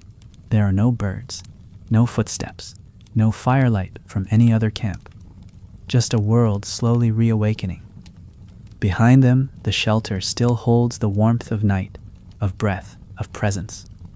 But outside, the frost clings to every branch like memory. A fox has left tracks nearby, so fresh they might still be warm beneath the snow. This person sees them and smiles. The fox always comes just before sunrise. It has done so every winter they can remember, and now it's back again, proof that the world continues. They gather snow in their hands, pack it gently into a ball, and press it to their forehead. A ritual maybe, a habit, a gesture of gratitude. Then they return to the cave. The day has not truly begun, not until the fire is fed. That fire, dim but alive, has waited all night. And now someone leans forward and adds a split log, a curl of birch bark, a whisper of breath. Flames catch slowly, rising through the smoke like a slow exhale. Light returns, not from the sky, not yet, but from within. And with that light, the others begin to stir. No one rushes. There is no alarm, no urgency. They stretch, they groan, they rub sleep from their eyes. Some sit upright and stare into the flames, quiet. Others murmur greetings, their voices scratchy from the cold. Someone hands a strip of dried meat to a child who's just woken. It's tough, but nourishing, and the child eats without question, still wrapped in fur. Another begins to crush something between two stones, dried berries, maybe, or bark for tea. Everything is done slowly, deliberately. There is time. There is always time in winter, and that time is sacred. Before long, someone will speak, not a command, but a thought. We should check the snares, or the stream might be thawed a little, or I dreamed of the elk again. These suggestions aren't orders, they are invitations. The day will shape itself from them, gently, without friction, and those who respond will do so willingly. They trust each other. There is no leader shouting, no arguments over status or pride. Authority is quiet, earned, understood. In this kind of life, everyone matters. Everyone is needed. That is how they survived, not by force, but by connection. And this day, like the night before, will be full of small, beautiful things. A child will trace a pattern in the soot on the cave wall. A hunter will return with frost on his eyelashes and just enough meat for supper. An elder will shape a new arrowhead, sighing softly when it flakes just right. These things won't make it into history books, but they are history. They are what history is. Not the big moments we carve in stone, but the quiet ones that kept us alive. Later, when the light fades again and the fire grows strong once more, they'll gather again. Maybe someone will tell the story of the first fire, or the one about the mountain that howled, or the girl who followed a raven into the trees and came back knowing the future. The child who drew in the soot this morning might fall asleep before the end. That's fine. The story isn't going anywhere. It'll be told again, and again, and again, until it belongs to everyone. That's the real beauty of those winter nights. Their ability to hold us, completely, softly, fiercely. They remind us that life, even in its hardest seasons, is still filled with meaning. That warmth doesn't always come from heat, and survival doesn't always mean struggle. Sometimes it means listening. Sometimes it means holding hands in the dark and remembering that we've always been together. By now the sun has risen, but it doesn't offer much warmth. In winter, the sun isn't a comfort, it's a signal, a gentle reminder that time moves forward. Even if the light barely touches the earth, its rays stretch across the snow like thin golden threads, catching in the branches, glinting on the rim of a frozen stream. Inside the cave, the day has begun quietly. There is no morning rush, no loud voices, just the slow, steady rhythm of a group moving through its rituals. The fire is strong now. The smell of smoke clings to everything, but it's not unpleasant. It smells like memory, like safety, like home. Someone is scraping a hide, pulling it taut across a stone, working the edge of a flint scraper over the surface with smooth, practiced strokes. It's rhythmic, meditative. Every scrape pulls away a little more of what's not needed, leaving behind something softer, something usable. This is not a chore, it's a craft. The hide might be made into boots or a cloak for the smallest child, and that child will remember the feeling of it for the rest of their life. The warmth, the smell, the way it creaked when the snow hardened against it. That hide will become part of their story. Not far away, two others are checking the snares. They move quietly through the snow, stepping carefully, not out of fear but respect. The forest, even in winter, is alive. A fox darted through here last night. Its prints cross over the old path, light and certain. And there, just ahead, a trap has been sprung. A hare, small, lean, but enough to feed three. One bends to lift it gently, murmuring something soft, maybe thanks, maybe a farewell. The other watches the trees. Their silence is complete. In this world, silence isn't awkward. It's awareness, it's presence. It's the unspoken understanding that you are part of the landscape, not separate from it. By the time they return, the cave smells like marrow and fat. Someone has cracked open old bones from the cache, roasted them in the coals, and now they're sharing the rich contents. It's a simple meal, but deeply nourishing, not just for the body, but for the spirit. Around the fire, people pass the bones carefully, making sure everyone gets a turn. Even the child too young to chew the meat gets a piece to hold, to suck on, to taste. This isn't just about hunger, it's about being included, being part of the circle. That sense of belonging is not a reward, it's a right, one earned by breathing the same cold air, sleeping under the same hides, dreaming under the same stars. And as they eat, someone speaks, not loudly, not with ceremony, just a phrase, almost absent-minded. It's like the year the wolves stayed late. That's enough. The story is invited. Others glance over, eyes bright, mouths still full. They know this one, or think they do. The teller continues. Slowly, the snow wouldn't melt. The river didn't move.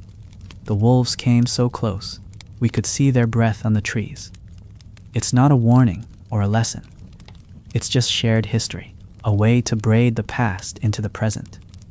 To remind everyone that cold like this isn't new, and neither is surviving it. Later, after the meal, the group will shift into work again. Someone will check the bone needles. Someone else will sort through firewood, separating what is still too wet to burn. A child might be sent to gather bits of bark or pine cones from the nearest trees. And through all of it, the day will unfold with the same slow beauty as the night before. Not rushed, not wasted. Time here is not spent, it's held. And in that holding, every action becomes a kind of prayer, a way to honor the season, not for what it takes away, but for what it leaves behind. Clarity, closeness, and the knowledge that you do not face the dark alone, because that, more than anything, is what winter taught them. That survival was not a solitary act, it was shared. And in that sharing of heat, of food, of memory, something transcendent was born. Something that still glows in the deep corners of our minds. When the world outside gets quiet, and the wind begins to whisper through the trees once again. When dusk comes again, it doesn't arrive with ceremony. It creeps.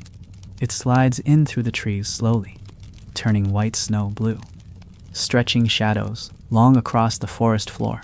Inside the cave, the light changes too. That golden thread of sun that earlier lit the front wall is gone now, replaced by soft grays and the red-orange flicker of the fire growing stronger again. It's the second rhythm of the day.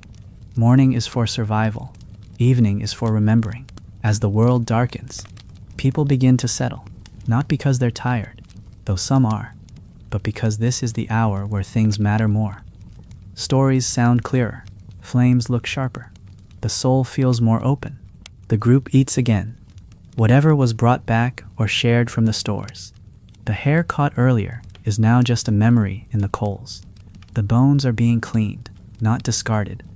They might become tools, or toggles, or part of an ornament. In this world, nothing is wasted. Even the crack of a broken bone is a useful sound. A sign that warmth and food are being drawn from what nature gave. As they eat, someone sings.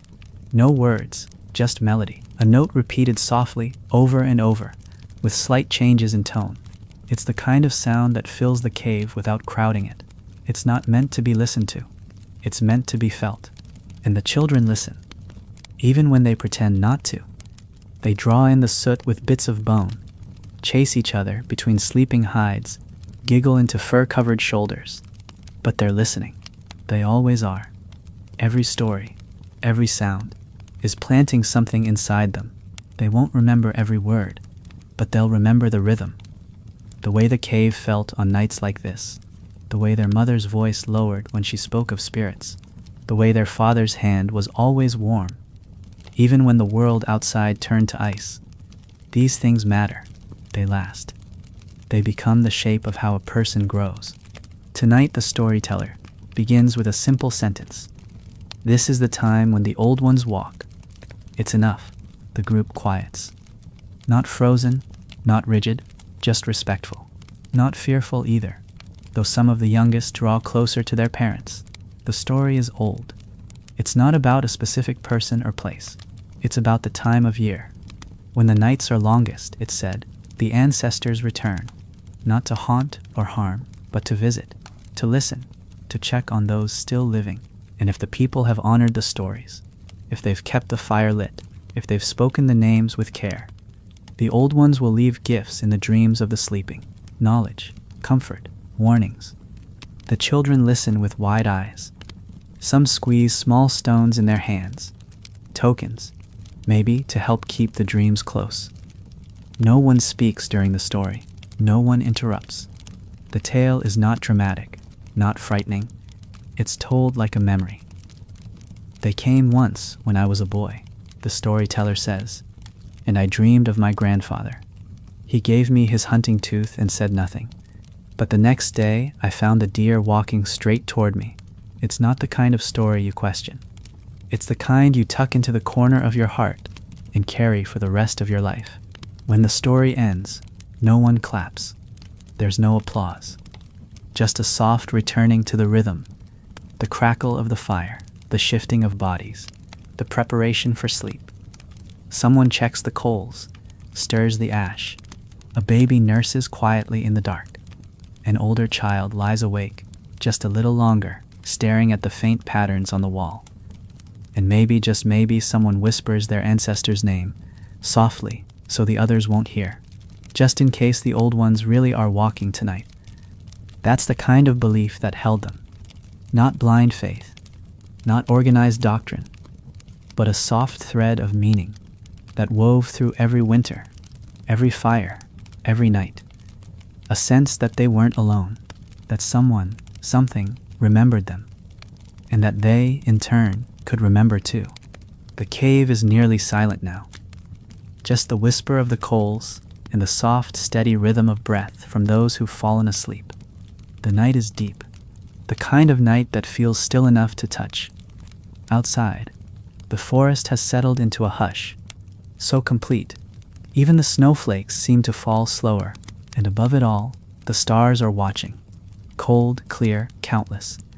The kind of sky you only see far from firelight, far from cities, far from anything but the earth itself. Inside, one person is still awake, the same elder who watched the fire the night before. Their knees ache a little more tonight. Their fingers move slower as they stir the coals and adjust the logs, watching the flame come back to life. But there's no complaint. This role isn't a burden, it's an honor. They're not just keeping the fire alive, they're guarding the boundary between light and dark, between the known and the unknown. And as they sit, they think. Not in full thoughts, not in words, just in feelings, memories rising like smoke, of hunts long past, of friends buried under stone cairns, of children now grown with stories of their own. They remember the sound of the first snow each year. Not the sight, the sound, the way it touched the leaves, the way it hushed everything. They remember the quiet joy of a child's first step on frozen ground, the deep laugh that came from a lover when the snow slipped down the back of their cloak. These things are not distant. They are present, hovering just beneath the surface, stirred awake by the long night and the flicker of flame. Behind them, someone shifts in their sleep, murmurs something, a dream perhaps. The elder listens for a moment, then smiles. A dream in winter is not a small thing. It carries weight. It may be the visit of an ancestor, or a lesson wrapped in symbol. They will ask the dreamer about it, come morning. For now, they let them sleep. Earlier that day, the group had passed around an old carving, a figurine found near the stream, buried under ice and roots. It had been shaped long ago, maybe even before anyone in the group could remember. It was a bear, simple and small, with round ears and a curved back. It wasn't decorative. It had been handled too much, rubbed smooth by dozens of hands. Someone had tied a thin strip of sinew around its neck, like a necklace. A child had held it all afternoon, pressing it to their cheek as they listened to the wind through the trees. They didn't know who made it, but they knew it mattered. That's the kind of reverence winter taught them, not to worship objects, but to feel their history. And those feelings were not rare. They came easily, when you lived with your senses wide open. The smell of pine sap and firewood, the creak of the snow under the weight of your step, the way frost gathered in your eyelashes if you stayed out too long. These were not discomforts, they were the texture of life. To live in winter was to live aware, fully present in each motion. And when you paid attention like that, the world responded. It gave back in sightings, in signs, in moments that felt like magic, not because they defied nature, but because they revealed it. The elder stirs again. The flame catches now. The shadows rise up along the cave wall like dancers. The lines of old handprints glow red in the firelight. Dozens of them, overlapping, layers of lives pressed into stone. Some small, some large, some missing fingers, all of them silent, but none of them quiet. They speak through their presence, and the elder speaks back, without words, just a look, a pause, a memory held. There's something comforting about those prints, as if every winter, every struggle, every night like this had been survived before. That's what winter gave them. Not ease, not comfort, but meaning. And in a world like this, meaning was the most precious warmth of all. The wind has picked up again, curling around the edges of the cave entrance like a curious spirit. But the cave is protected, and inside, the people sleep on, wrapped in furs, limbs tangled, breath slow and steady. The fire crackles now, stronger than before, sending waves of warmth outward. Shadows flicker gently across the stone walls, dancing over painted shapes and pressed handprints, those timeless symbols of presence. No one speaks, but the fire is talking, in its own language, of pops and sighs and soft hissing wood. It holds the night like a song. A few embers drift upward, carried by the draft. One lands near a flat piece of rock, a sort of low table, worn smooth by decades of use. There, laid with care, is a collection of objects: a bone pin, a carved piece of antler, a small round stone wrapped in sinew. These aren't tools being used right now. They're being remembered. Maybe they belong to someone no longer here. Maybe they're gifts, or talismans, or fragments of older lives that still matter. Each item is heavy with something unspoken. These people didn't just carry what was useful, they carried what was felt. And winter, with its long stretches of stillness, gave space for those feelings to rise. At the edge of the firelight, two children have woken early. One rolls over with a grunt and pulls a pelt over their head. The other stares at the ceiling, tracing the curve of soot where smoke has kissed the stone. They're not ready to rise yet, but they're thinking or dreaming. It's hard to tell the difference in winter, when thought and dream blur into each other. That's one of the quiet powers of the season. It slows time down so much. The space between imagination and memory becomes thin. A child can lie in the dark and see a mammoth walking. Hear its low trumpet. Feel the rumble through frozen ground. Even if it's only ever lived in stories. And those stories are everywhere. Not just spoken, but woven. Into gestures. Into the shape of a tool. Into a walk through the woods. An elder might pass a stick to a child and say nothing. But the weight of that stick, where it came from, who used it before, what it's meant to be shaped into, that's a story in itself. The transmission of knowledge didn't need words. It needed time. It needed repetition.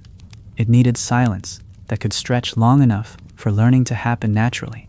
Later in the morning, when the group begins to rise, the cave will fill with that beautiful kind of quiet noise. Soft voices, stretching limbs, the shuffle of fur. No one speaks loudly. No one barks commands. Tasks are done because they are needed, because they've always been done. Someone will prepare tea from dried leaves and pine needles. Someone else will blow gently on the coals to get them hot enough for cooking. And the younger ones will go to collect more firewood, learning through doing, through watching, through walking, the same path their parents and grandparents did before them. The world they move through is not tamed, but it's known, deeply known. Every bend in the river, every animal track, every tree that can be climbed or tapped for sap. Winter does not strip the world of meaning. It reveals it. When the leaves fall, the shape of everything becomes clear. The structure of the branches, the path the animals take through the undergrowth, the hidden places become visible. That's what makes these months so precious. They don't just test the people, they teach them. As the day unfolds, nothing extraordinary happens, and that is exactly what makes it sacred. A net is mended, a basket is reinforced. Someone hums as they tie sinew into knots, stopping now and then to glance at the fire. They're thinking about nothing in particular, and everything at once. The season, the snow, the color of the sky this morning, the way the cold feels on their cheeks. These details, small, fleeting, are the fabric of life, not separate from survival, but part of it. And when the sun sinks again, as it always does, the cave will return to firelight, to warmth, to voices telling stories, and bodies pressed close, and the soft hush of the world settling back into night. There will be no announcement, no end to the day, only the slow return to stillness. And through it all, the flame will keep burning, low, steady. like the memory of every winter night before, glowing in the dark. Evening has settled over the landscape again, and the sky is pale and clear. The stars begin to reappear, one by one, as if remembering their place.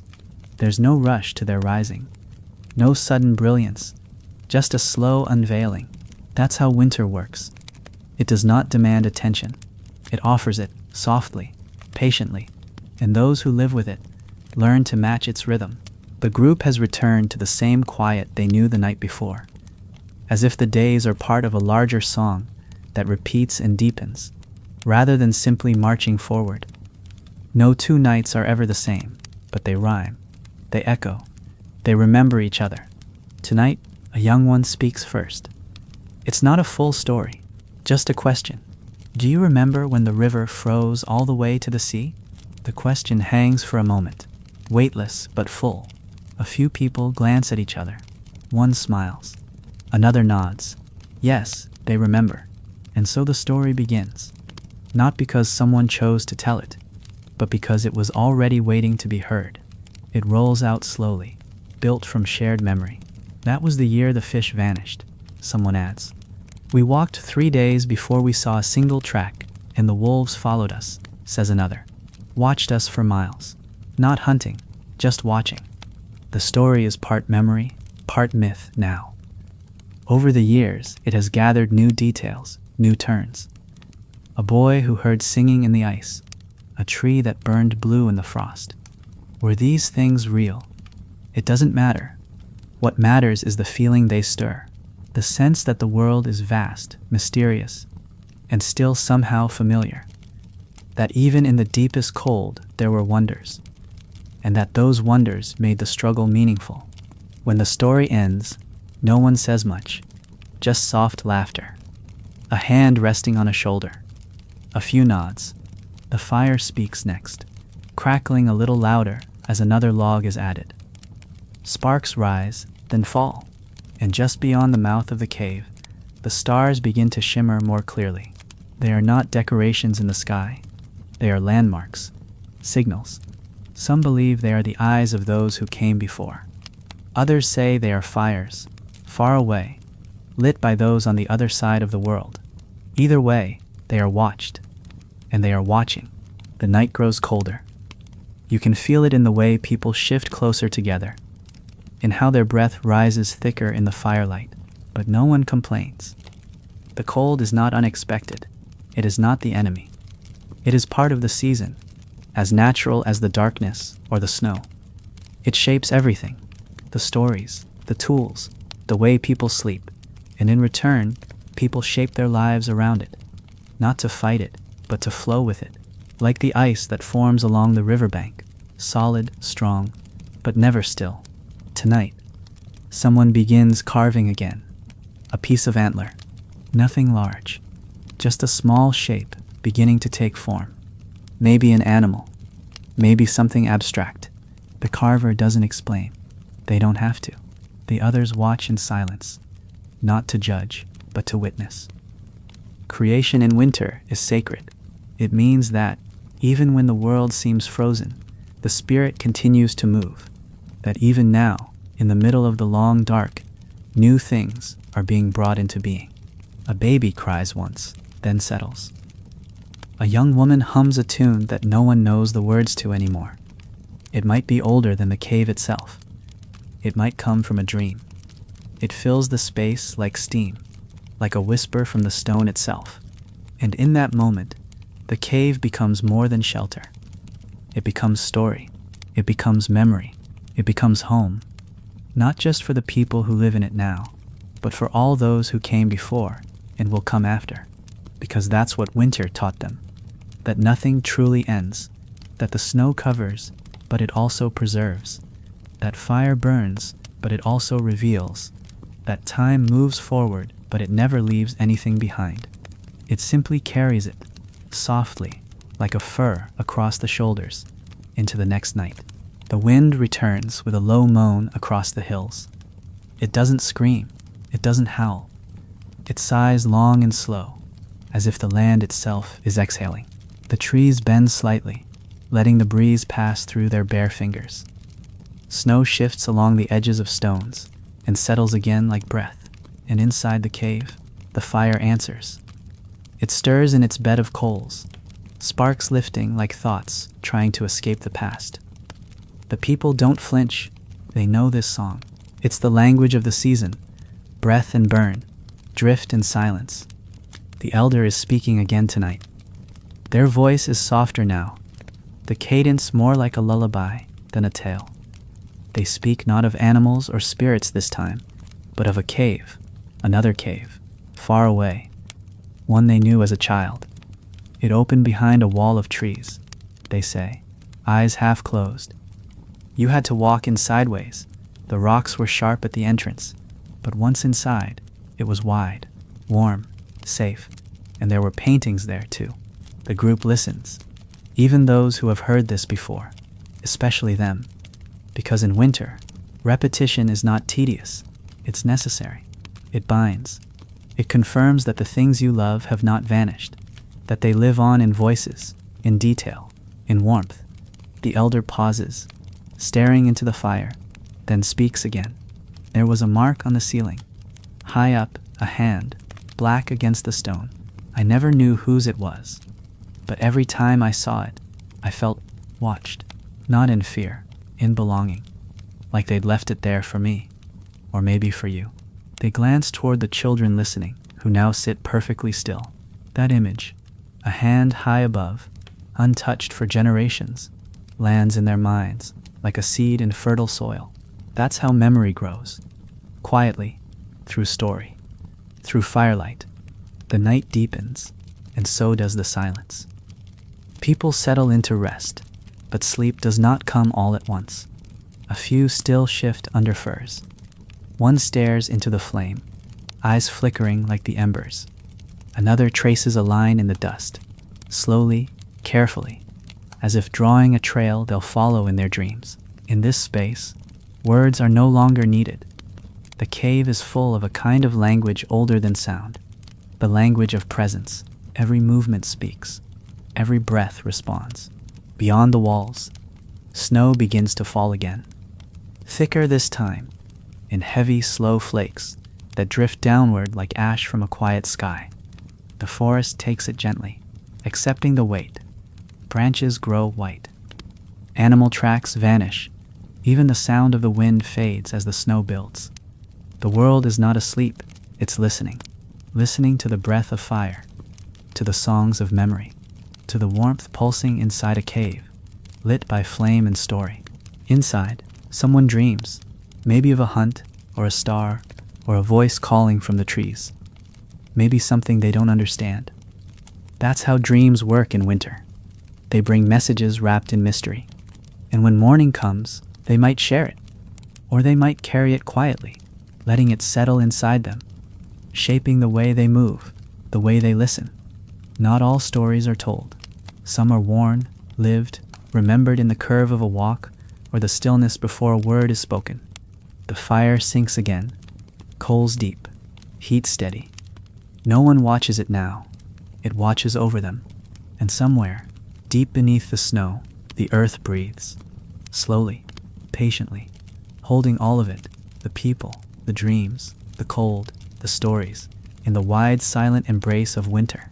Morning doesn't arrive with a rush. It slides in gently, like light slipping through a crack in old stone. There's no bird song to announce it, no beams of sunshine, just a softening of the dark. The sky outside turns the pale gray of ash, and the snow reflects it like a mirror. Inside the cave, the air is still warm, the coals still holding their glow. And before anyone moves, before the first hand reaches for the firewood, or the first voice stirs from sleep, the day simply waits, as if asking permission to begin. Then, like breath returning, the shelter wakes. Slowly, someone sits up, stretches, rubs at their eyes. Another pulls a fur tighter before facing the cold. There are no complaints, no loud groans or resistance. They've woken this way hundreds of times, maybe thousands. You can tell by how fluid it is. Everyone knows their place, their rhythm, their role. A child slips their feet into boots lined with rabbit fur and moss. Yawning, they walk carefully around others, still curled on the ground, stepping over sleeping legs in half-formed dreams. Outside, the world is wrapped in snow. Thick, fresh, clean. The trees stand heavy with white, their limbs frozen mid-motion, as if they were caught in the act of remembering something important. The group emerges in small numbers, quiet at first. There's no need to speak. The morning speaks for them. Their breath puffs out in clouds as they begin to clear the entrance, gather wood, inspect the traps again. And still, even out here in the open, there is a strange kind of warmth, not from the air, but from the togetherness. The knowing that no one is doing any of this alone. One of the traps is full again, another hare. Its body is light, its fur dusted in snow. The one who collects it doesn't cheer or call out. They kneel for a moment, fingers at the neck, eyes closed. Just a second of respect. Then they return, carrying it as gently as if it were sleeping. That gesture, the pause, the quiet, says everything about how they saw the world. The hare wasn't just meat. It was part of the story, of their story, of this winter. As the group eats later, sitting near the fire once more, the cave is filled with the low music of chewing, the occasional laugh, the crack of a bone split for marrow. The warmth of the fire makes the air ripple, and in that ripple, the figures painted on the wall begin to shimmer. Someone notices. They point. Not in alarm, but in recognition. The bison is moving, they whisper. The others nod. They've seen it before, the way firelight makes stone come to life. Some call it magic. Some say it's the spirits speaking through the walls. Some just smile and say nothing. But all of them believe it, in one way or another. The figures on the walls are old. Older than anyone here. Maybe older than anyone they can even remember. And still, they speak. The lines are simple but full of motion. You can feel the tension in the legs of the running horse, the stillness in the gaze of the reindeer, the leap of the feline mid-pounce. Whoever painted them didn't just see animals, they felt them. They carried them in their dreams, their hunts, their fears, and they pressed those feelings into stone so the fire could carry them forward. Later that day, when the sun is high but hidden, the group will go quiet again. Not from sadness, but from reverence. They'll sit close, eat slowly, speak softly. Someone may begin to hum, someone else might carve. But it's the silence that holds them all. That deep winter silence, layered with memory, the kind that doesn't ask to be broken, the kind that gives space for everything else to rise, the shape of grief, the memory of laughter, the feel of a hand that's no longer there. That's the strange thing about these long winters. They're full of ghosts, but the ghosts are gentle. They walk in dreams, they sit beside the fire, they linger in the cave walls and the stories. And no one is afraid, because here, remembrance isn't painful. It's part of the rhythm. It's what keeps the nights warm, long after the fire fades. And as night comes again, as it always does, the group draws close once more. One child leans their head on a shoulder. Someone plucks a bone flute and plays 3 low notes. That's enough. No song needed. Just the sound, like a memory made from breath. And the stars begin to rise again, watching from above.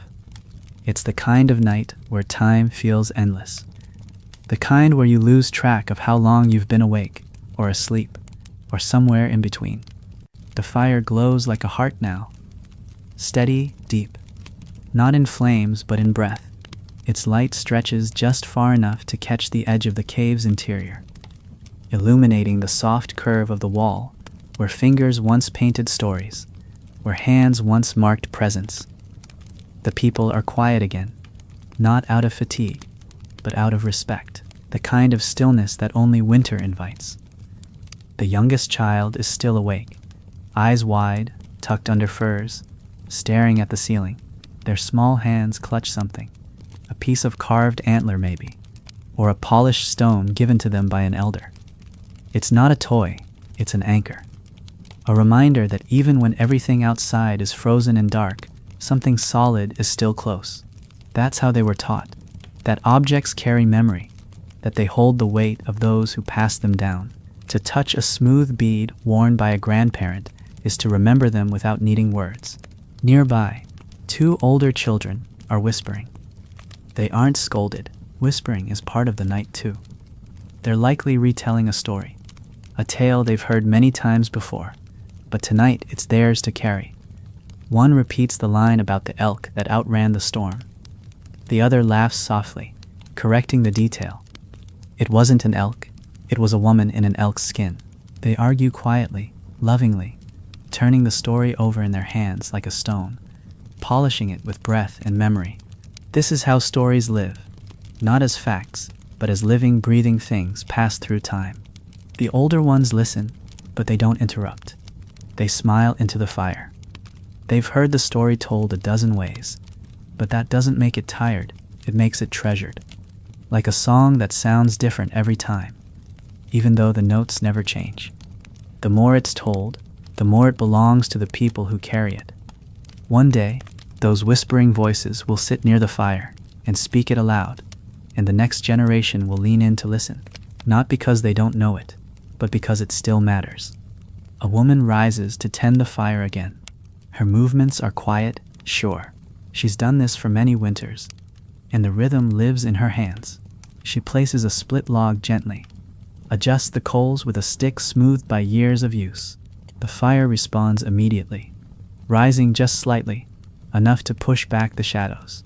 And in that moment, the carvings on the far wall come alive again. The outline of a bear, its back arched in motion, seems to breathe.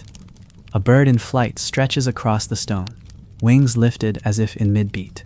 These shapes weren't just decorations. They were offerings. They were the way people left pieces of themselves behind, not to be remembered, but to be felt. There's a story some tell about the bear, that in the deep of winter, when the snow is thickest and the rivers sleep, the bear dreams of the world below. That in its dreaming, it keeps the roots alive.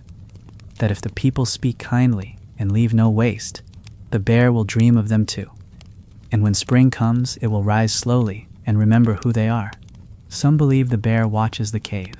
Others believe the bear is the cave. And when the fire glows just right, it's not hard to believe either one. Outside, the snow is still falling. It's not loud. It doesn't announce itself. It just keeps coming. Layering over the ground, the trees, the bones left behind by last week's hunt. Somewhere, beneath the drifts, a fox curls tighter into its den. Far above, an owl flies low, soundless, listening. The world is not asleep. It's waiting, holding its breath, one night at a time. And inside the cave, the people breathe together. Not in unison, but in harmony. Some sleep, some wake, some dream of things they'll never speak aloud. And all of it, every sigh, every whisper, every spark in the fire, is part of something greater, something ancient, something that has stretched through thousands of winters, unchanged and still glowing. Because this is not just survival. This is not just endurance. This is belonging.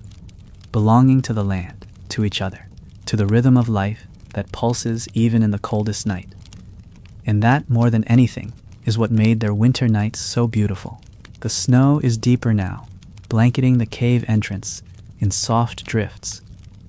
It muffles the wind, dulls the sound of movement, and turns the world into a vast glowing silence. From inside, it almost feels like time has stopped. Not frozen, just paused, held suspended in breath and warmth. The fire burns low but steady, casting long shadows against the back wall. The walls are familiar now, like old friends. Their curves, their soot stains, their etched lines, all have meaning. All are part of the memory of this place. There is no rush to rise. The people are still in the calm between sleeping and waking. It's the kind of morning that feels too soft to disturb. Someone is already awake, not moving, just sitting with their back against the stone, legs stretched out, hands tucked into a fur. They're watching, not for anything in particular, just watching the way the firelight flickers across a carved figure in the wall. It's a spiral, simple, shallow, easy to miss.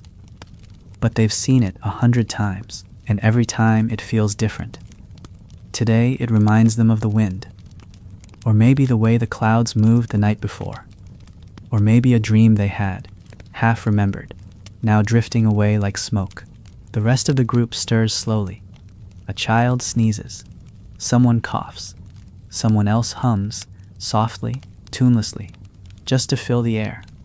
These sounds don't break the peace, they build it. This is what winter has taught them, that even in the coldest days, life continues gently. That care is carried not in grand gestures, but in these small, patient rituals.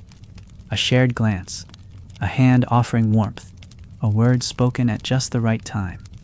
Later, when the light outside grows brighter, they'll rise and stretch and gather again. The cave will shift from sleeping space to living space, but for now it's both. There is no hard line between one role and the next, just the slow, natural movement of life, turning like the seasons, soft and steady. Outside, the trees bend under the snow's weight, and tiny crystals drift from the branches like powdered stars. Tracks from the night before are already disappearing. A bird has landed briefly near the firewood cache, leaving 3 prints in the powder before vanishing. The forest is quiet, but not empty. Nothing is ever truly still. The earth beneath the snow holds seeds, roots, memory, and somewhere beneath a distant ridge, the first thaw has already begun, a single drip of water echoing through the ice. But here, in the heart of winter, the world is not rushing.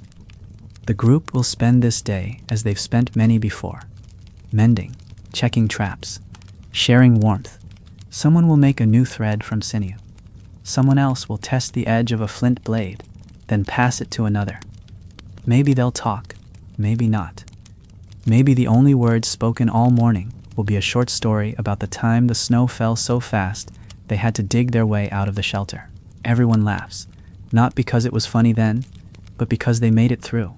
The beauty of this life is not in its drama, it's in its rhythm, its honesty.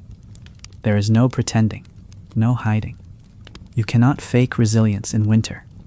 It either lives in you or it doesn't.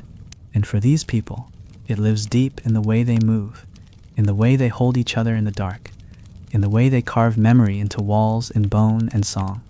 Tonight, when the fire burns again, someone will sing, not because anyone asked, not for praise, just because that's what voices do when the wind is cold and the hearts are full. And the others will close their eyes and listen, not just to the melody, but to everything it carries. The snow, the stars, the old stories, the life still burning bright in the middle of the longest night.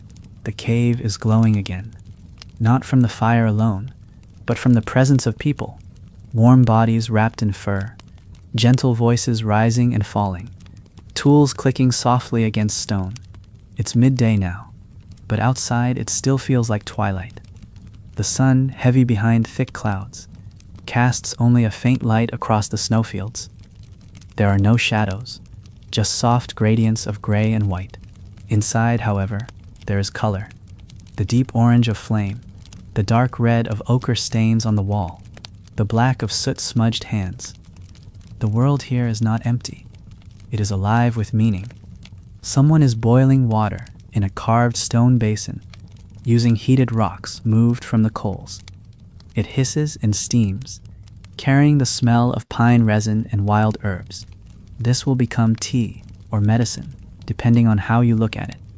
Either way, it will be shared. Across the cave, a group of younger people are shaping bone, long, flat ribs from a bison, likely into a sled runner. The work is slow, but there is no rush. There never is. Not in winter. The sled may not be needed for weeks, but it will be ready. And even the act of preparing it is comforting. It reminds everyone that spring will come. Eventually, not far away. The oldest woman in the group is threading beads onto a leather cord. The beads aren't new. Some are decades old, passed down, traded, found again. Each one has a slight imperfection, a chip, a crack, a spot where pigment has faded. But that's what makes them matter. They've been touched, held, worn.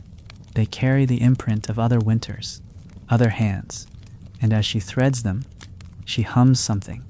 Not a song exactly, more like a tune that belongs to no one. The kind of sound that simply exists in winter, echoing off the stone like breath. A small child is watching her, not asking questions, just watching the rhythm of fingers moving over beads, listening to the hum. That's how learning happens here, not through instruction, but immersion. You are in the culture from the moment you're born. You sleep beside it, eat from its hands, walk its paths in the snow. And one day, when your fingers are older, you'll thread your own beads, and someone smaller will watch you, just as you once watched. Outside, the snow has begun to fall again. Large, slow flakes, drifting like ash. Each one unique, but part of the same hush. The world becomes softer, quieter. Tracks from the morning are already vanishing, leaving only the memory of movement. And that's how winter often feels, like something that erases even as it preserves. It covers the land, but it doesn't take it away. It just waits. It holds. And beneath the snow, life is still pulsing, quiet and sure. That evening, the group gathers again around the fire. The bones from the morning's meal are set aside, some to be cleaned, others to be used. Someone is drying sinew across a frame, readying it for sewing. Another turns a piece of wood in their hands, not yet sure what it will become. Maybe a tool, maybe something ceremonial. In this world, utility and meaning are not separate. Even the simplest object might be shaped with reverence. And tonight, as the stars begin to appear again, someone begins to drum. It's not a real drum, not in the way we think of it now, just a stretched hide struck with a stick. But the sound is full, deep. It echoes softly in the cave, steady and low. Others join in, clapping, humming, swaying just slightly in time. This isn't a performance, it's a gathering, a ritual of sound and warmth, a way to remember that they are still here, still whole, still held by something greater than cold or night. They may sing, or they may not. Some nights the rhythm is enough, a heartbeat to guide the fire, to guide the breath, to remind them that though the stars are far and the snow is high, they are not alone, they never were. The beat fades slowly.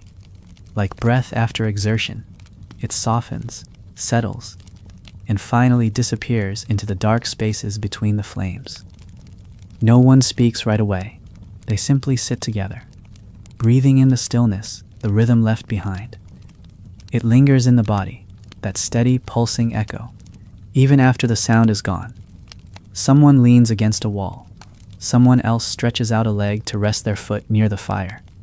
And someone quietly begins to arrange dried grasses for the night's bedding. Nothing is rushed. Nothing needs to be. In this world, the cold isn't fought, it's accepted. Welcomed even, as the backdrop against which warmth truly matters. Near the entrance of the cave, a shape begins to form in the snow. A figure wrapped in layers of fur and silence, returning from the edge of the trees. Their arms are heavy with firewood. Not much, just what was needed.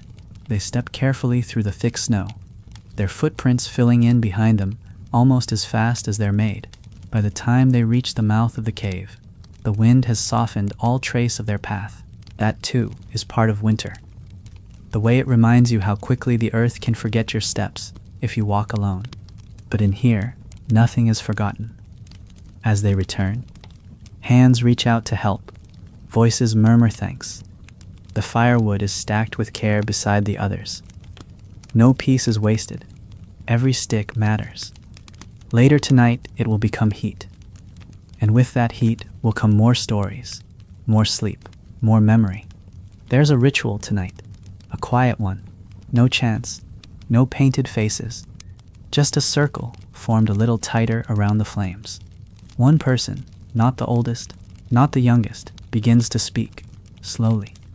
The story is not new, but it's not told often. It's reserved for the middle of winter, when the nights are longest and the snow is at its deepest. It's the story of the woman who could speak to animals, not with words, but with her breath. It's said she once calmed a pack of wolves with her silence alone, that she sat with them through the night, breathing with them until the stars turned red with morning. It's a strange story, gentle and quiet, with no great ending. She doesn't become a leader. She doesn't disappear into legend.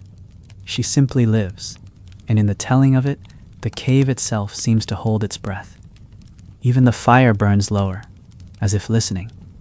The children are silent now. Their eyes are wide, not in fear, but in wonder. That's what winter does. It makes wonder possible, not through spectacle, but through attention, through the space to notice the small magic in each gesture, each breath, each tale that holds more truth than fact. When the story ends, a few lean back, others stretch, shift under their furs. The fire is fed again. The sound of wood catching flame is familiar, comforting, like a language only the coldest nights can truly speak. A hand is laid gently on a child's shoulder. Another child, a little older, curls into someone's side and sighs.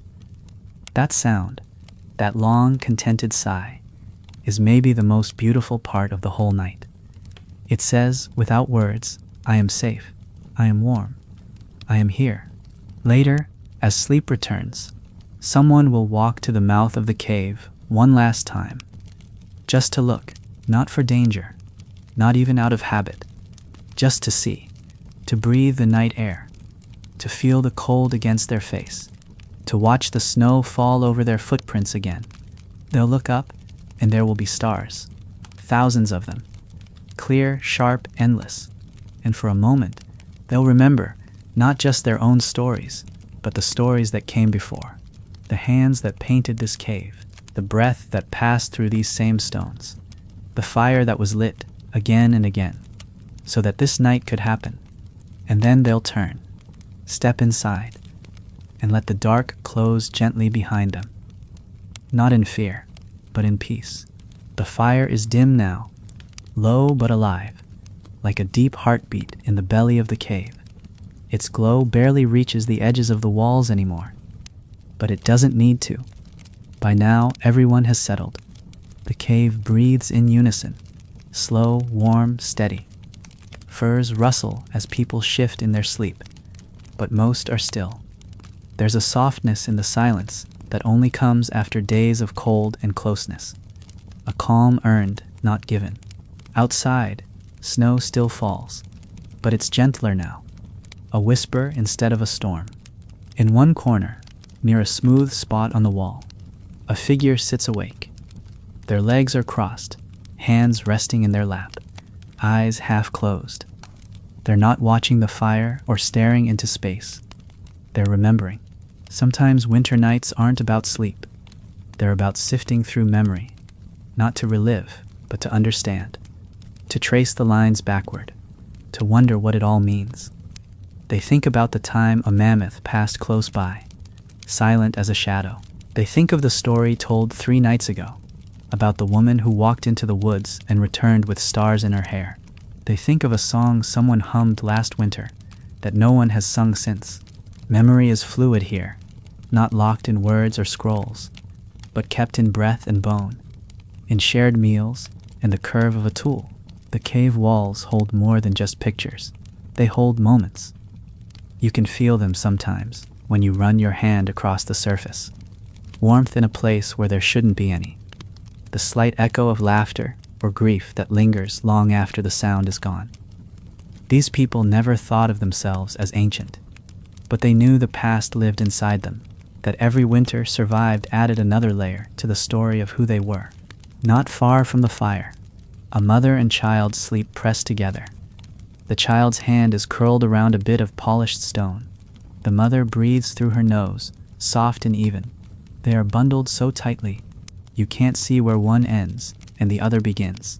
That's how winter holds people, close, inseparable. Even the cold becomes a kind of thread that ties everyone together. It forces connection, but never cruelly. More like a reminder You do not face the long night alone.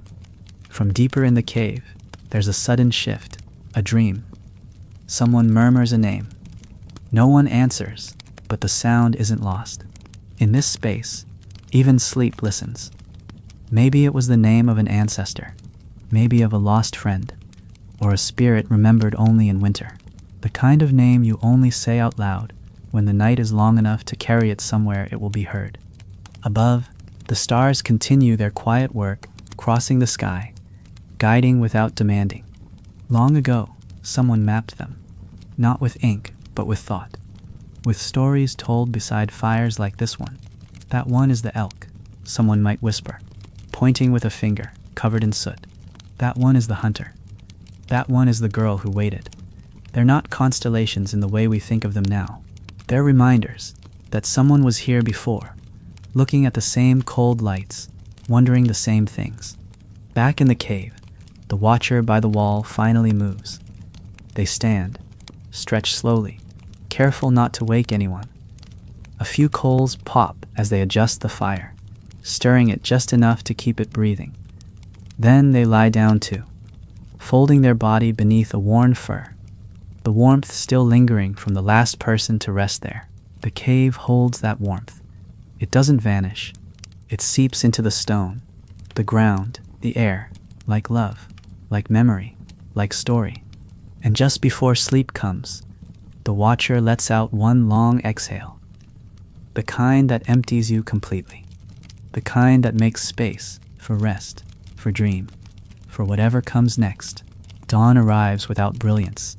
There is no golden light, no fanfare, just a slow thinning of the dark. The sky outside the cave is the color of bone now, soft and cold, with faint streaks of pale lavender curling along the horizon.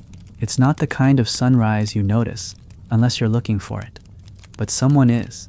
A boy, maybe 10 winters old, sits at the cave's entrance, legs tucked under him, chin on his knees, watching the forest emerge from shadow. His breath fogs in front of his face, but he doesn't move. He's not waiting for anything. He's just being there.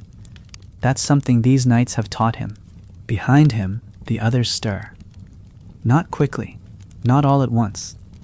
It's more like thawing than waking.